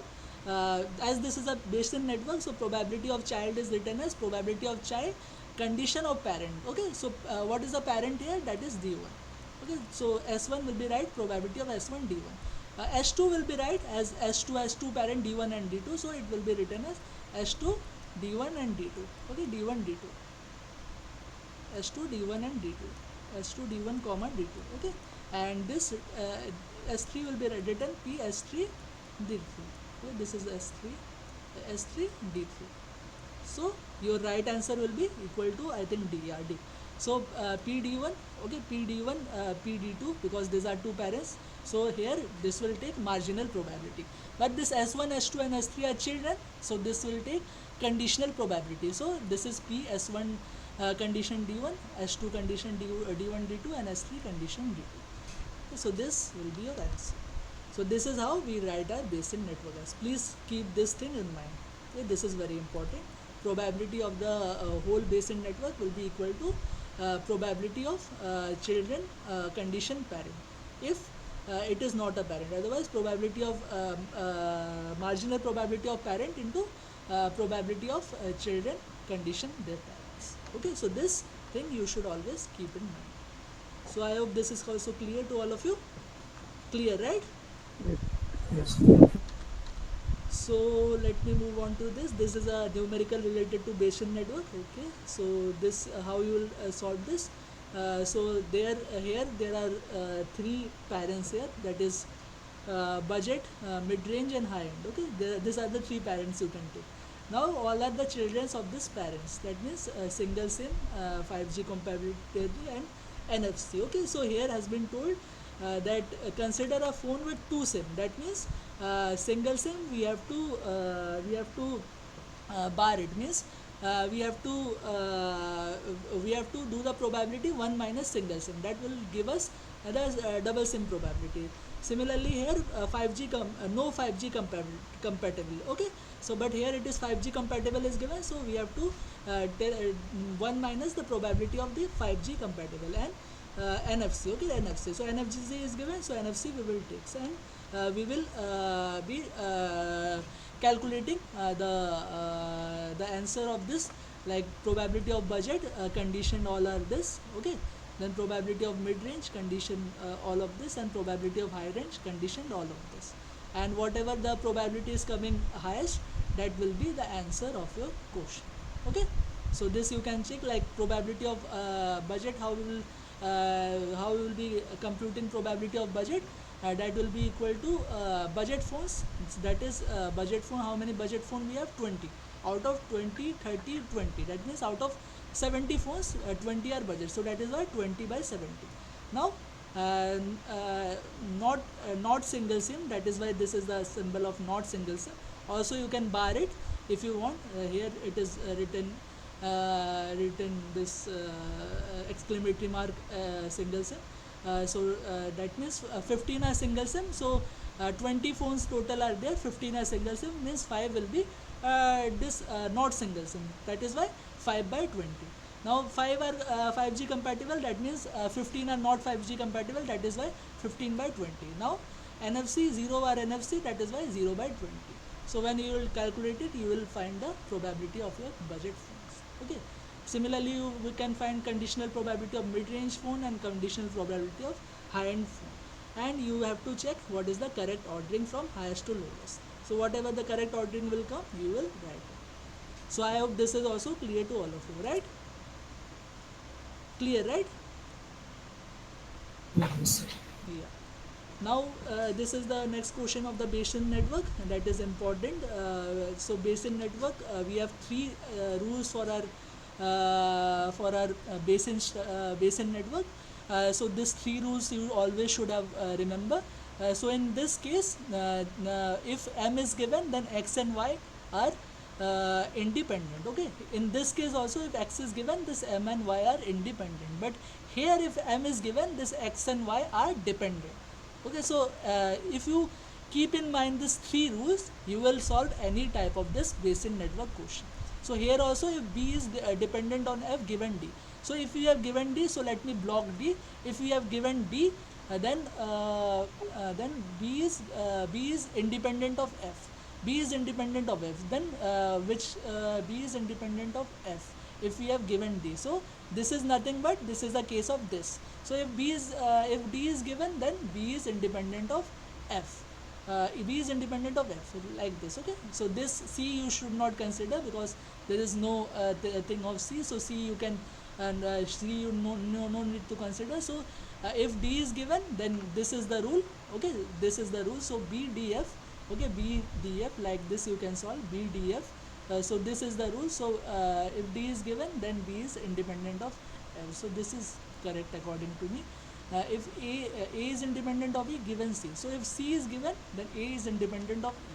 So a and e are directly connected. So a is not independent of e, but a is dependent of e. So that is why this is false. Now e and f are not independent given d. So given d, if I given d, e and f are not independent. So this case is a case of this thing. Okay, m x y.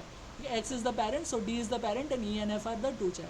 Now if d is given, then e and f should be independent according to this, but it is given not independent, so this is also false. Now last one, a and b are not independent given d. A and b are not independent given d, so this is a case of this. Okay, if two parents are given, like x and y are the parent and m is the child, so this is the case of third. Okay, so a and b are not independent given d. So given d, a and b should be dependent, that means not independent. So this is also right. So a as well as b is your correct answer. So these three rules are the key to any question of this Bayesian network. Whenever you will be getting this type of question, so a and d are the correct answer. So these three rules, please keep these three rules in mind always, and you can solve any problem of this Bayesian network. Okay, clear, right? Yes. Yeah, I think clear to all of you. Now about Markov random field. What is the formula of this Markov random field? Markov random field tells that if you block any neighboring neighbors of a point, then this point is independent of all the other points. Okay, so how we will write this? Markov, like Bayesian network, we are talking about parents and child. In Markov random field, we are talking about neighbors. Okay, all the points are neighbor of all the points. Here there is no direct relation. No direct relation means that should be denoted by arrow. As it is not direct relation, it is a undirected relation. So that is why all the points are there is no parent child relationship, but all the points are related to each other as neighbors. Okay, now what does this Markov random field does? That if you block the neighboring neighbors, then all the other points are independent of that point. So let me solve by this question. Manish claims variable 1 is dependent on variable 7 given variable 2. So if given variable 2, what you do? You block that thing.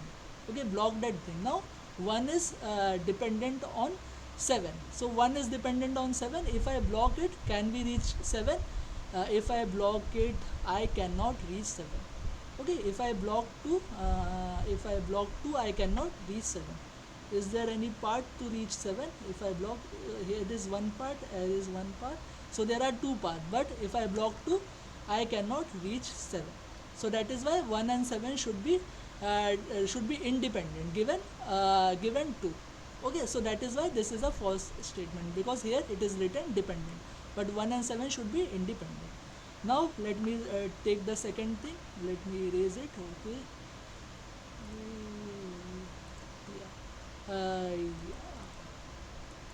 Yeah. So next thing, if given variable 3, 2 is independent of 6. So given variable 3, if I give the variable 3, then 2 is independent of 6. Can we reach 6? If 3 is given, we can still reach 6. Okay, so 2 is not independent of 6 because we can reach 6. So again this is a false statement. 2 is dependent of 6 because we are blocking this, but still we can reach 6. So again this is also false. So Manish is also false, Trina is also false.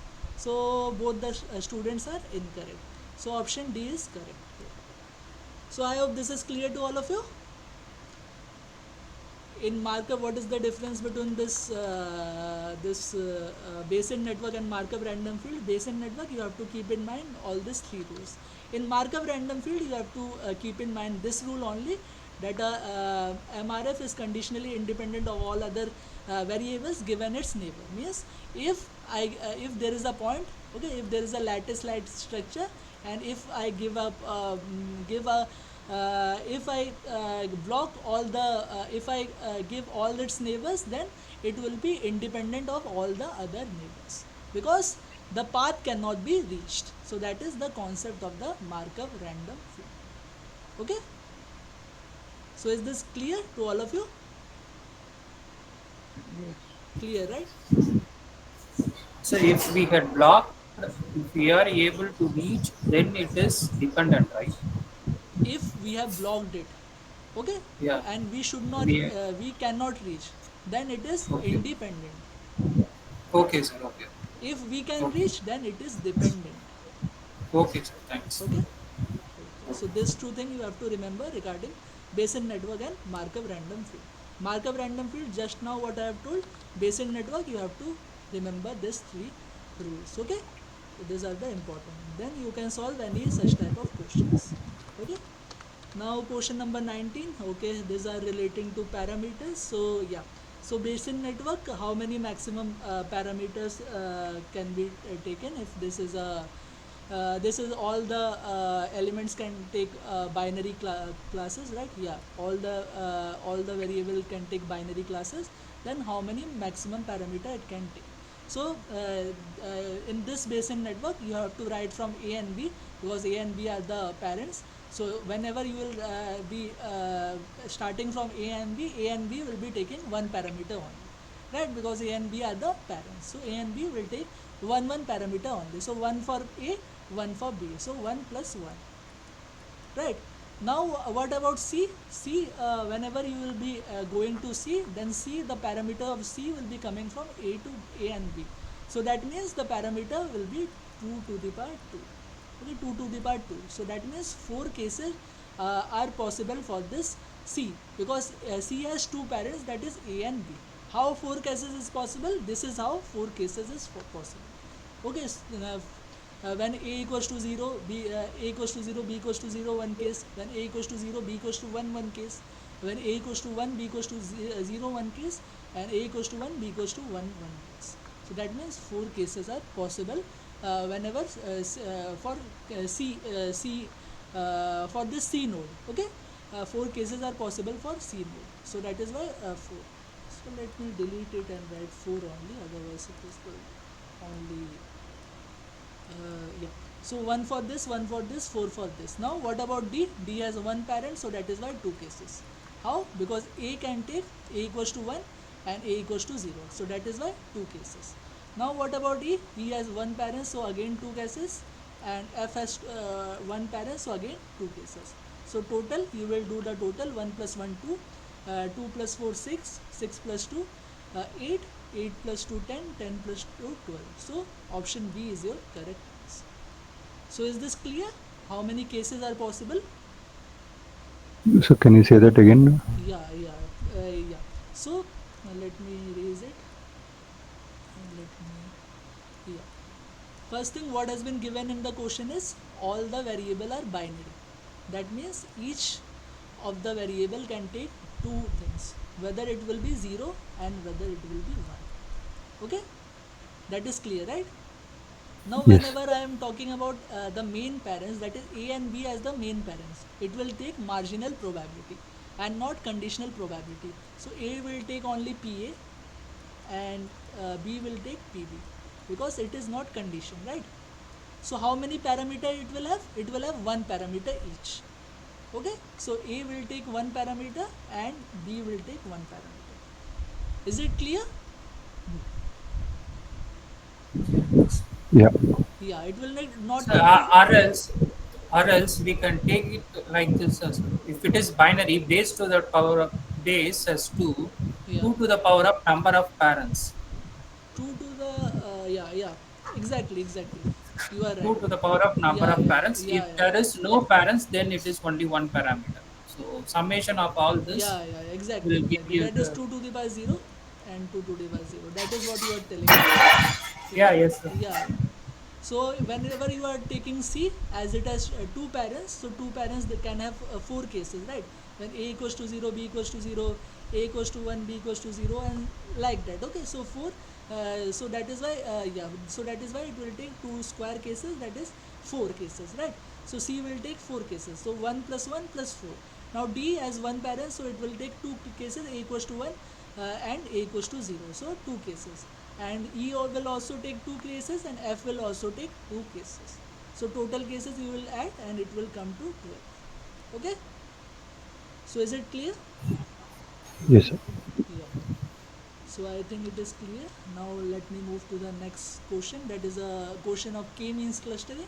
So k-means clustering means k number of cluster will be formed and each cluster will be centered around a centroid. That centroid will be nothing but means. Okay, two terms are in k-means. K-means number of cluster. This means the centroid point will be nothing but the mean of the cluster. Okay, so that is k-means clustering. Now we have initially you have at first iteration the algorithm is forming 3 clusters that you have already specified. You must have specified. K-mean clustering means you have to specify how many cluster you need to form. So here in the question it must have been specified. So 3 cluster are formed. So in this 3 cluster these are the points that are formed. This C1 cluster is taking this 3 points, C2 cluster is taking this 2 points, C3 cluster is taking this 2 points. Okay, so what will be the cluster centroid if you want to proceed with the second iteration? So cluster centroid in the second iteration is nothing but the mean of the mean of all the points. So how you will calculate mean? You will calculate mean by x1 plus x2 plus x3 divided by 3. Similarly, y1 plus y2 plus y3 divided by 3. So 2 plus 4 plus 6, that is 12. 12 by 3 is 4. 2 plus 4 plus 6, that is 12. 12 divided by 3 is 4. So 4 comma 4 will be centroid of cluster 1. Now what will be centroid of cluster 2? That is 0 plus 4 by 2 and 4 plus 0 by 2. That is 2 comma 2. Okay. And what about this? 5 plus 9 by 2. 5 plus 9 by 2. That is 7 comma 7. Okay. So your cluster center will be 4 comma 4, 2 comma 2 and 7 comma 7. That will be equal to first. Okay. So option A is your correct answer. This is option A. I think the options are not seen here, but this is option A. So option A is your correct answer. Okay. Clear, right? Because means k-means clustering means centroid will be formed by means of the all the points, by taking means or average of all the points.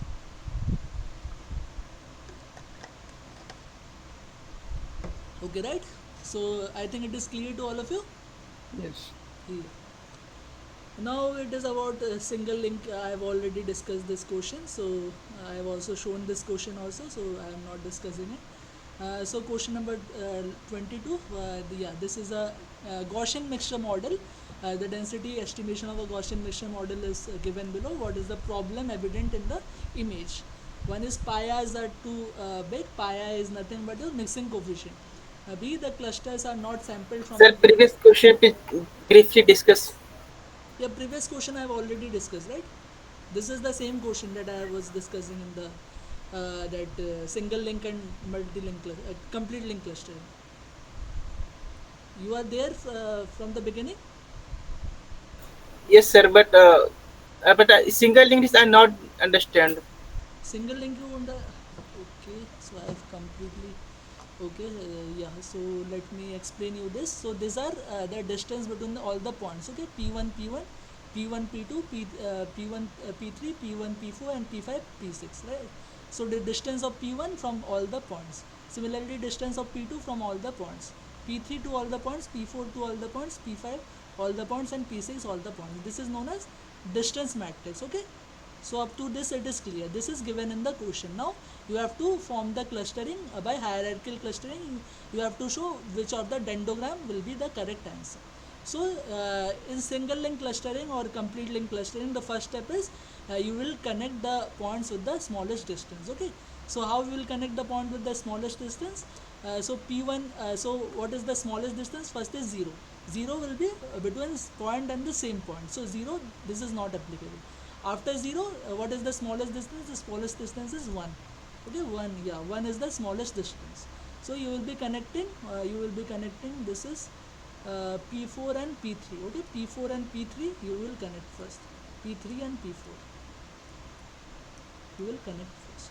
Okay, now after 1, which is the smallest distance, this 2 is the smallest distance. Okay, that is between P5 and P6. Okay, P5 and P6,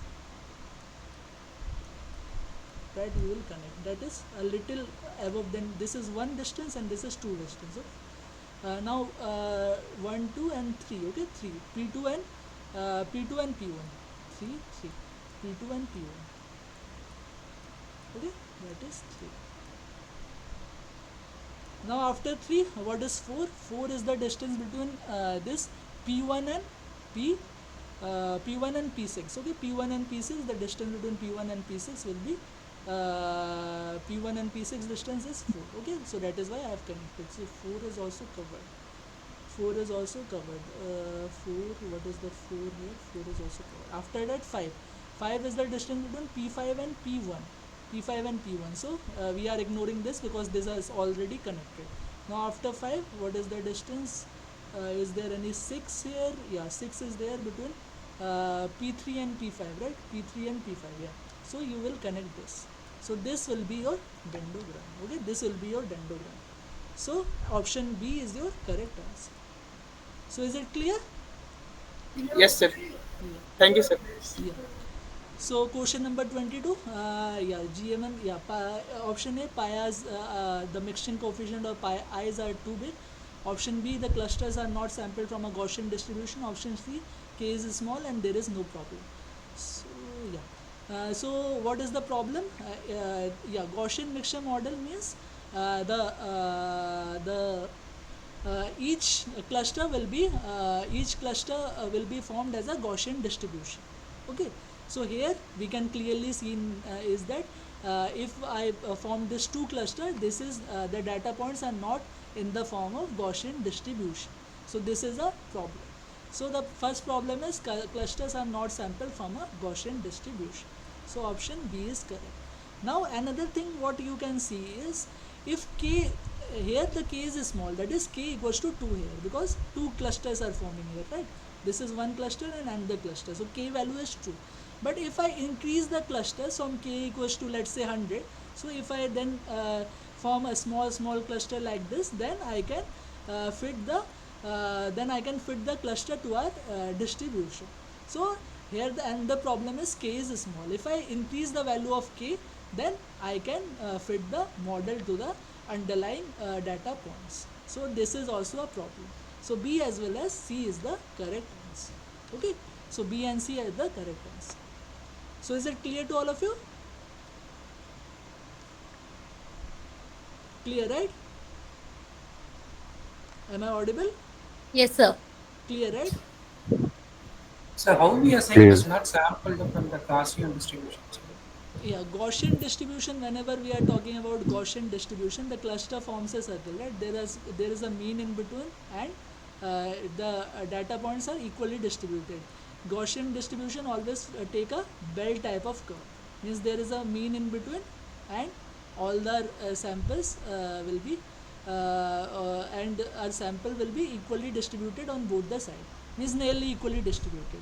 But here this two this whenever we are fitting this to distribution, this is your data point, right? And this is your model you are fitting, this Gaussian model you are fitting. So these data points are definitely not in a Gaussian distribution, right? If it is in a Gaussian distribution, then this would be taking some form of circle like structure. Okay, so that is the thing. Okay, sir. Okay. So suppose we have a Gaussian mixture model of 3-dimensional data with 4 Gaussian. We have to use a model with full covariance matrices. How many parameters are in the model? So here how you will solve it. So you have a 3-dimensional data, means you have 3 inputs, and 3 inputs means Gaussian distribution, you have 3 parameters, 3 set of parameter. One is mu, that is mean, and there is sigma, that is covariance, and there is pi, that is mixing coefficient. For each cluster you will have this 3 distribution. So mean number of parameter required for mean is equal to dimensional data, that is p. If you have a p dimensional data, it is p.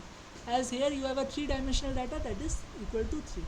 Now sigma will be covariance. This covariance will be a number of parameters for covariance, that will be p into p plus 1 by 2.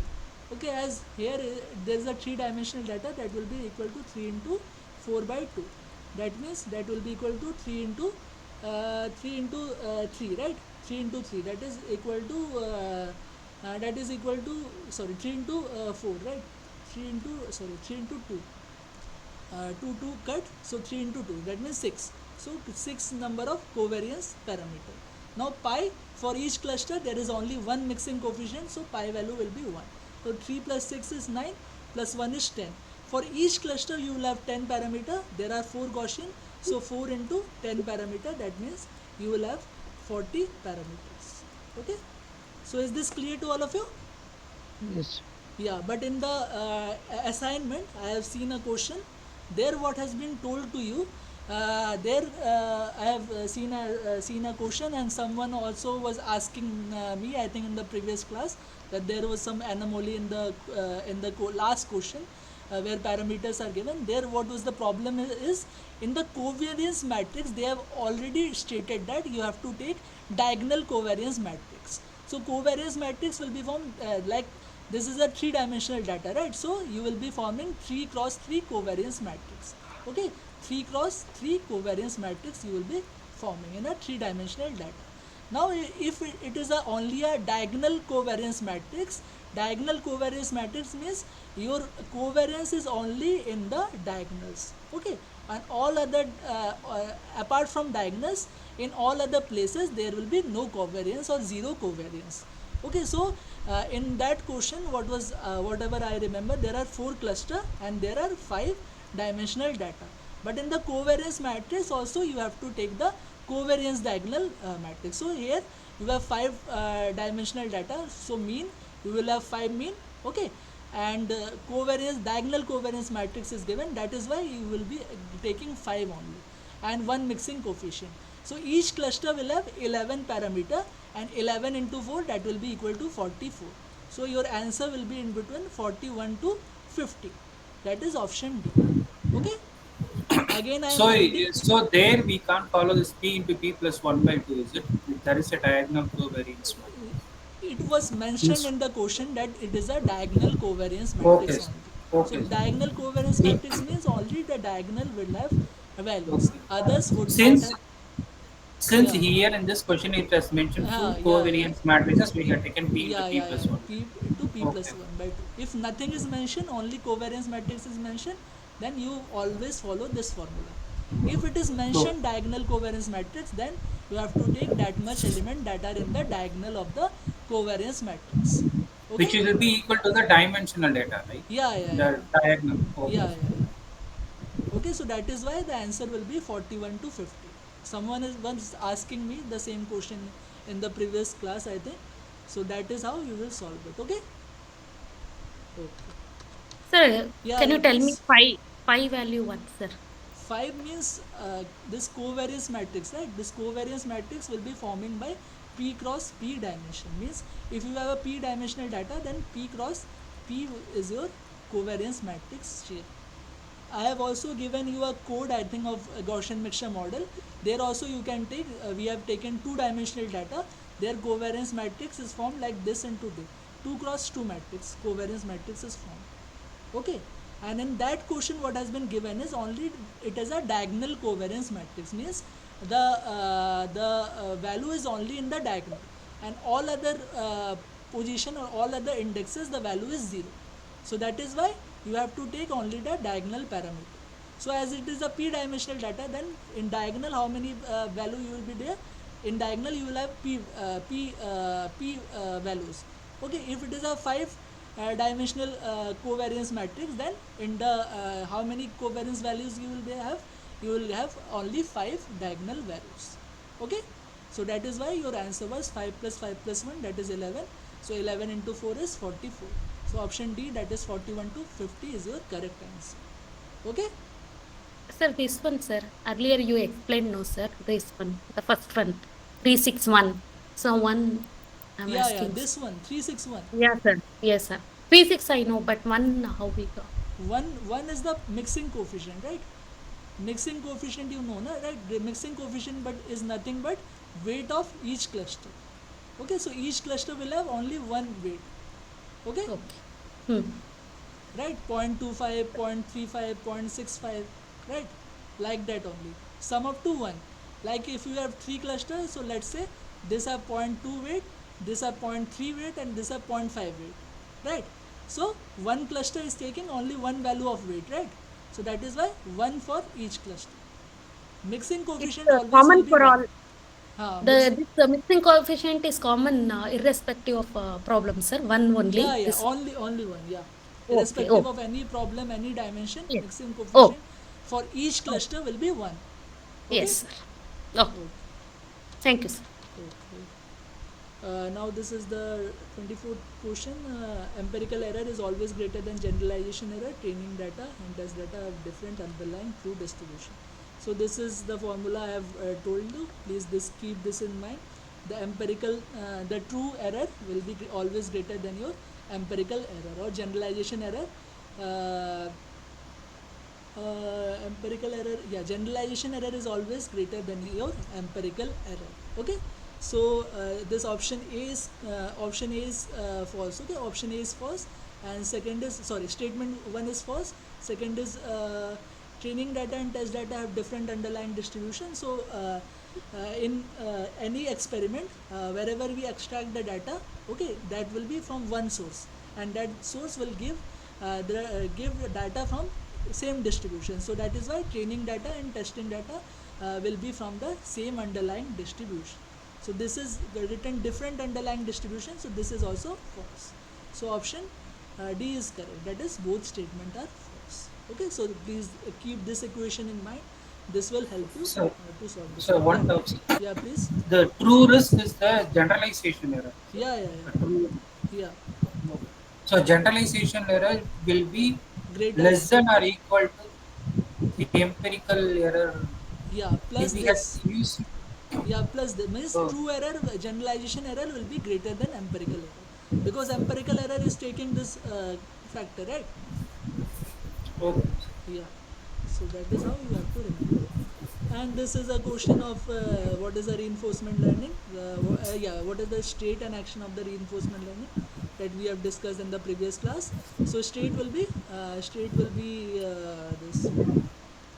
Yeah, state will be current steering wheel position, yeah, current steering wheel position, current pedal position, and current speed. That will be the state. And what will be the action? Action will be turn the steering wheel and press the pedals. Okay, your current acceleration will not be your state, because current acceleration you cannot see on your vehicle. Okay, what you can see in your vehicle is your vehicle must have a speedometer. Okay, so you can check the speed, but you cannot check the acceleration. So that is why this is false. And second thing is, whenever you are taking the action, you can either turn the wheel or turn the steering wheel for changing direction, or turn the pedal for acceleration. Okay, you cannot change direction and change speed, right? So you have to take some action. So that is why option C is false. And D is false because acceleration is also there, and changing direction, changing speed is also there. So that is why option A is your correct answer. Okay, this is about reinforcement learning. Okay, so you have to take in mind two things: what are the state and what are the action for any reinforcement learning. Okay. Sure. Sir. Thank you. Okay, so by this I am ending the session for today. Okay, and all the best for your exam. Whoever will be giving the exam, I wish you all the best. And whoever is not giving the exam also, it was a great journey with all of you. This 12 weeks plus one extra session I have taken, and I hope I have given you many things. Okay, and yeah, please download all those slides, and please download all those codes, and keep with yourself. That will be useful for you in the future also. Okay, so and if you So, want to so contact, yeah, please. will you be removing those slides which is in the Google Drive, sir? Will you uh, be? Immediately I am not removing, but in 1 2 years Okay. you never know, right? That is in my drive, Okay. so it can be removed. So that is why I am requesting you, please download those. Every Okay. access I have given you, please download those. Okay, download those as At if least it will be there for a month, right? yeah, It yeah. will be. So but better to download those, right? Okay, What sir. is the problem in downloading? If you download this, that will be in your local hardware, right? Okay. Okay, Always. sir. So that Okay. is why I am telling you. And second thing, this is my site below. You can say this is my site. I am a PhD student, and I am doing my PhD on robotic capsicum harvesting, and I have most of the papers, research papers that I have published are on neural networks. So you can contact with me. This is my site, and in contact us. You can. These are all my personal email address, LinkedIn, and all my IDs. So you can directly connect with me if you are interested in my project or anything. You can directly connect with me. Okay. We will So get the mail ID or the LinkedIn in the sites itself, sir. yeah, mail ID, it is in the this slide, this here only, right? So is this open to all of you? This is not open, right? This No, I sir. think is not open. Okay. Okay. Okay, I'm writing this. Okay.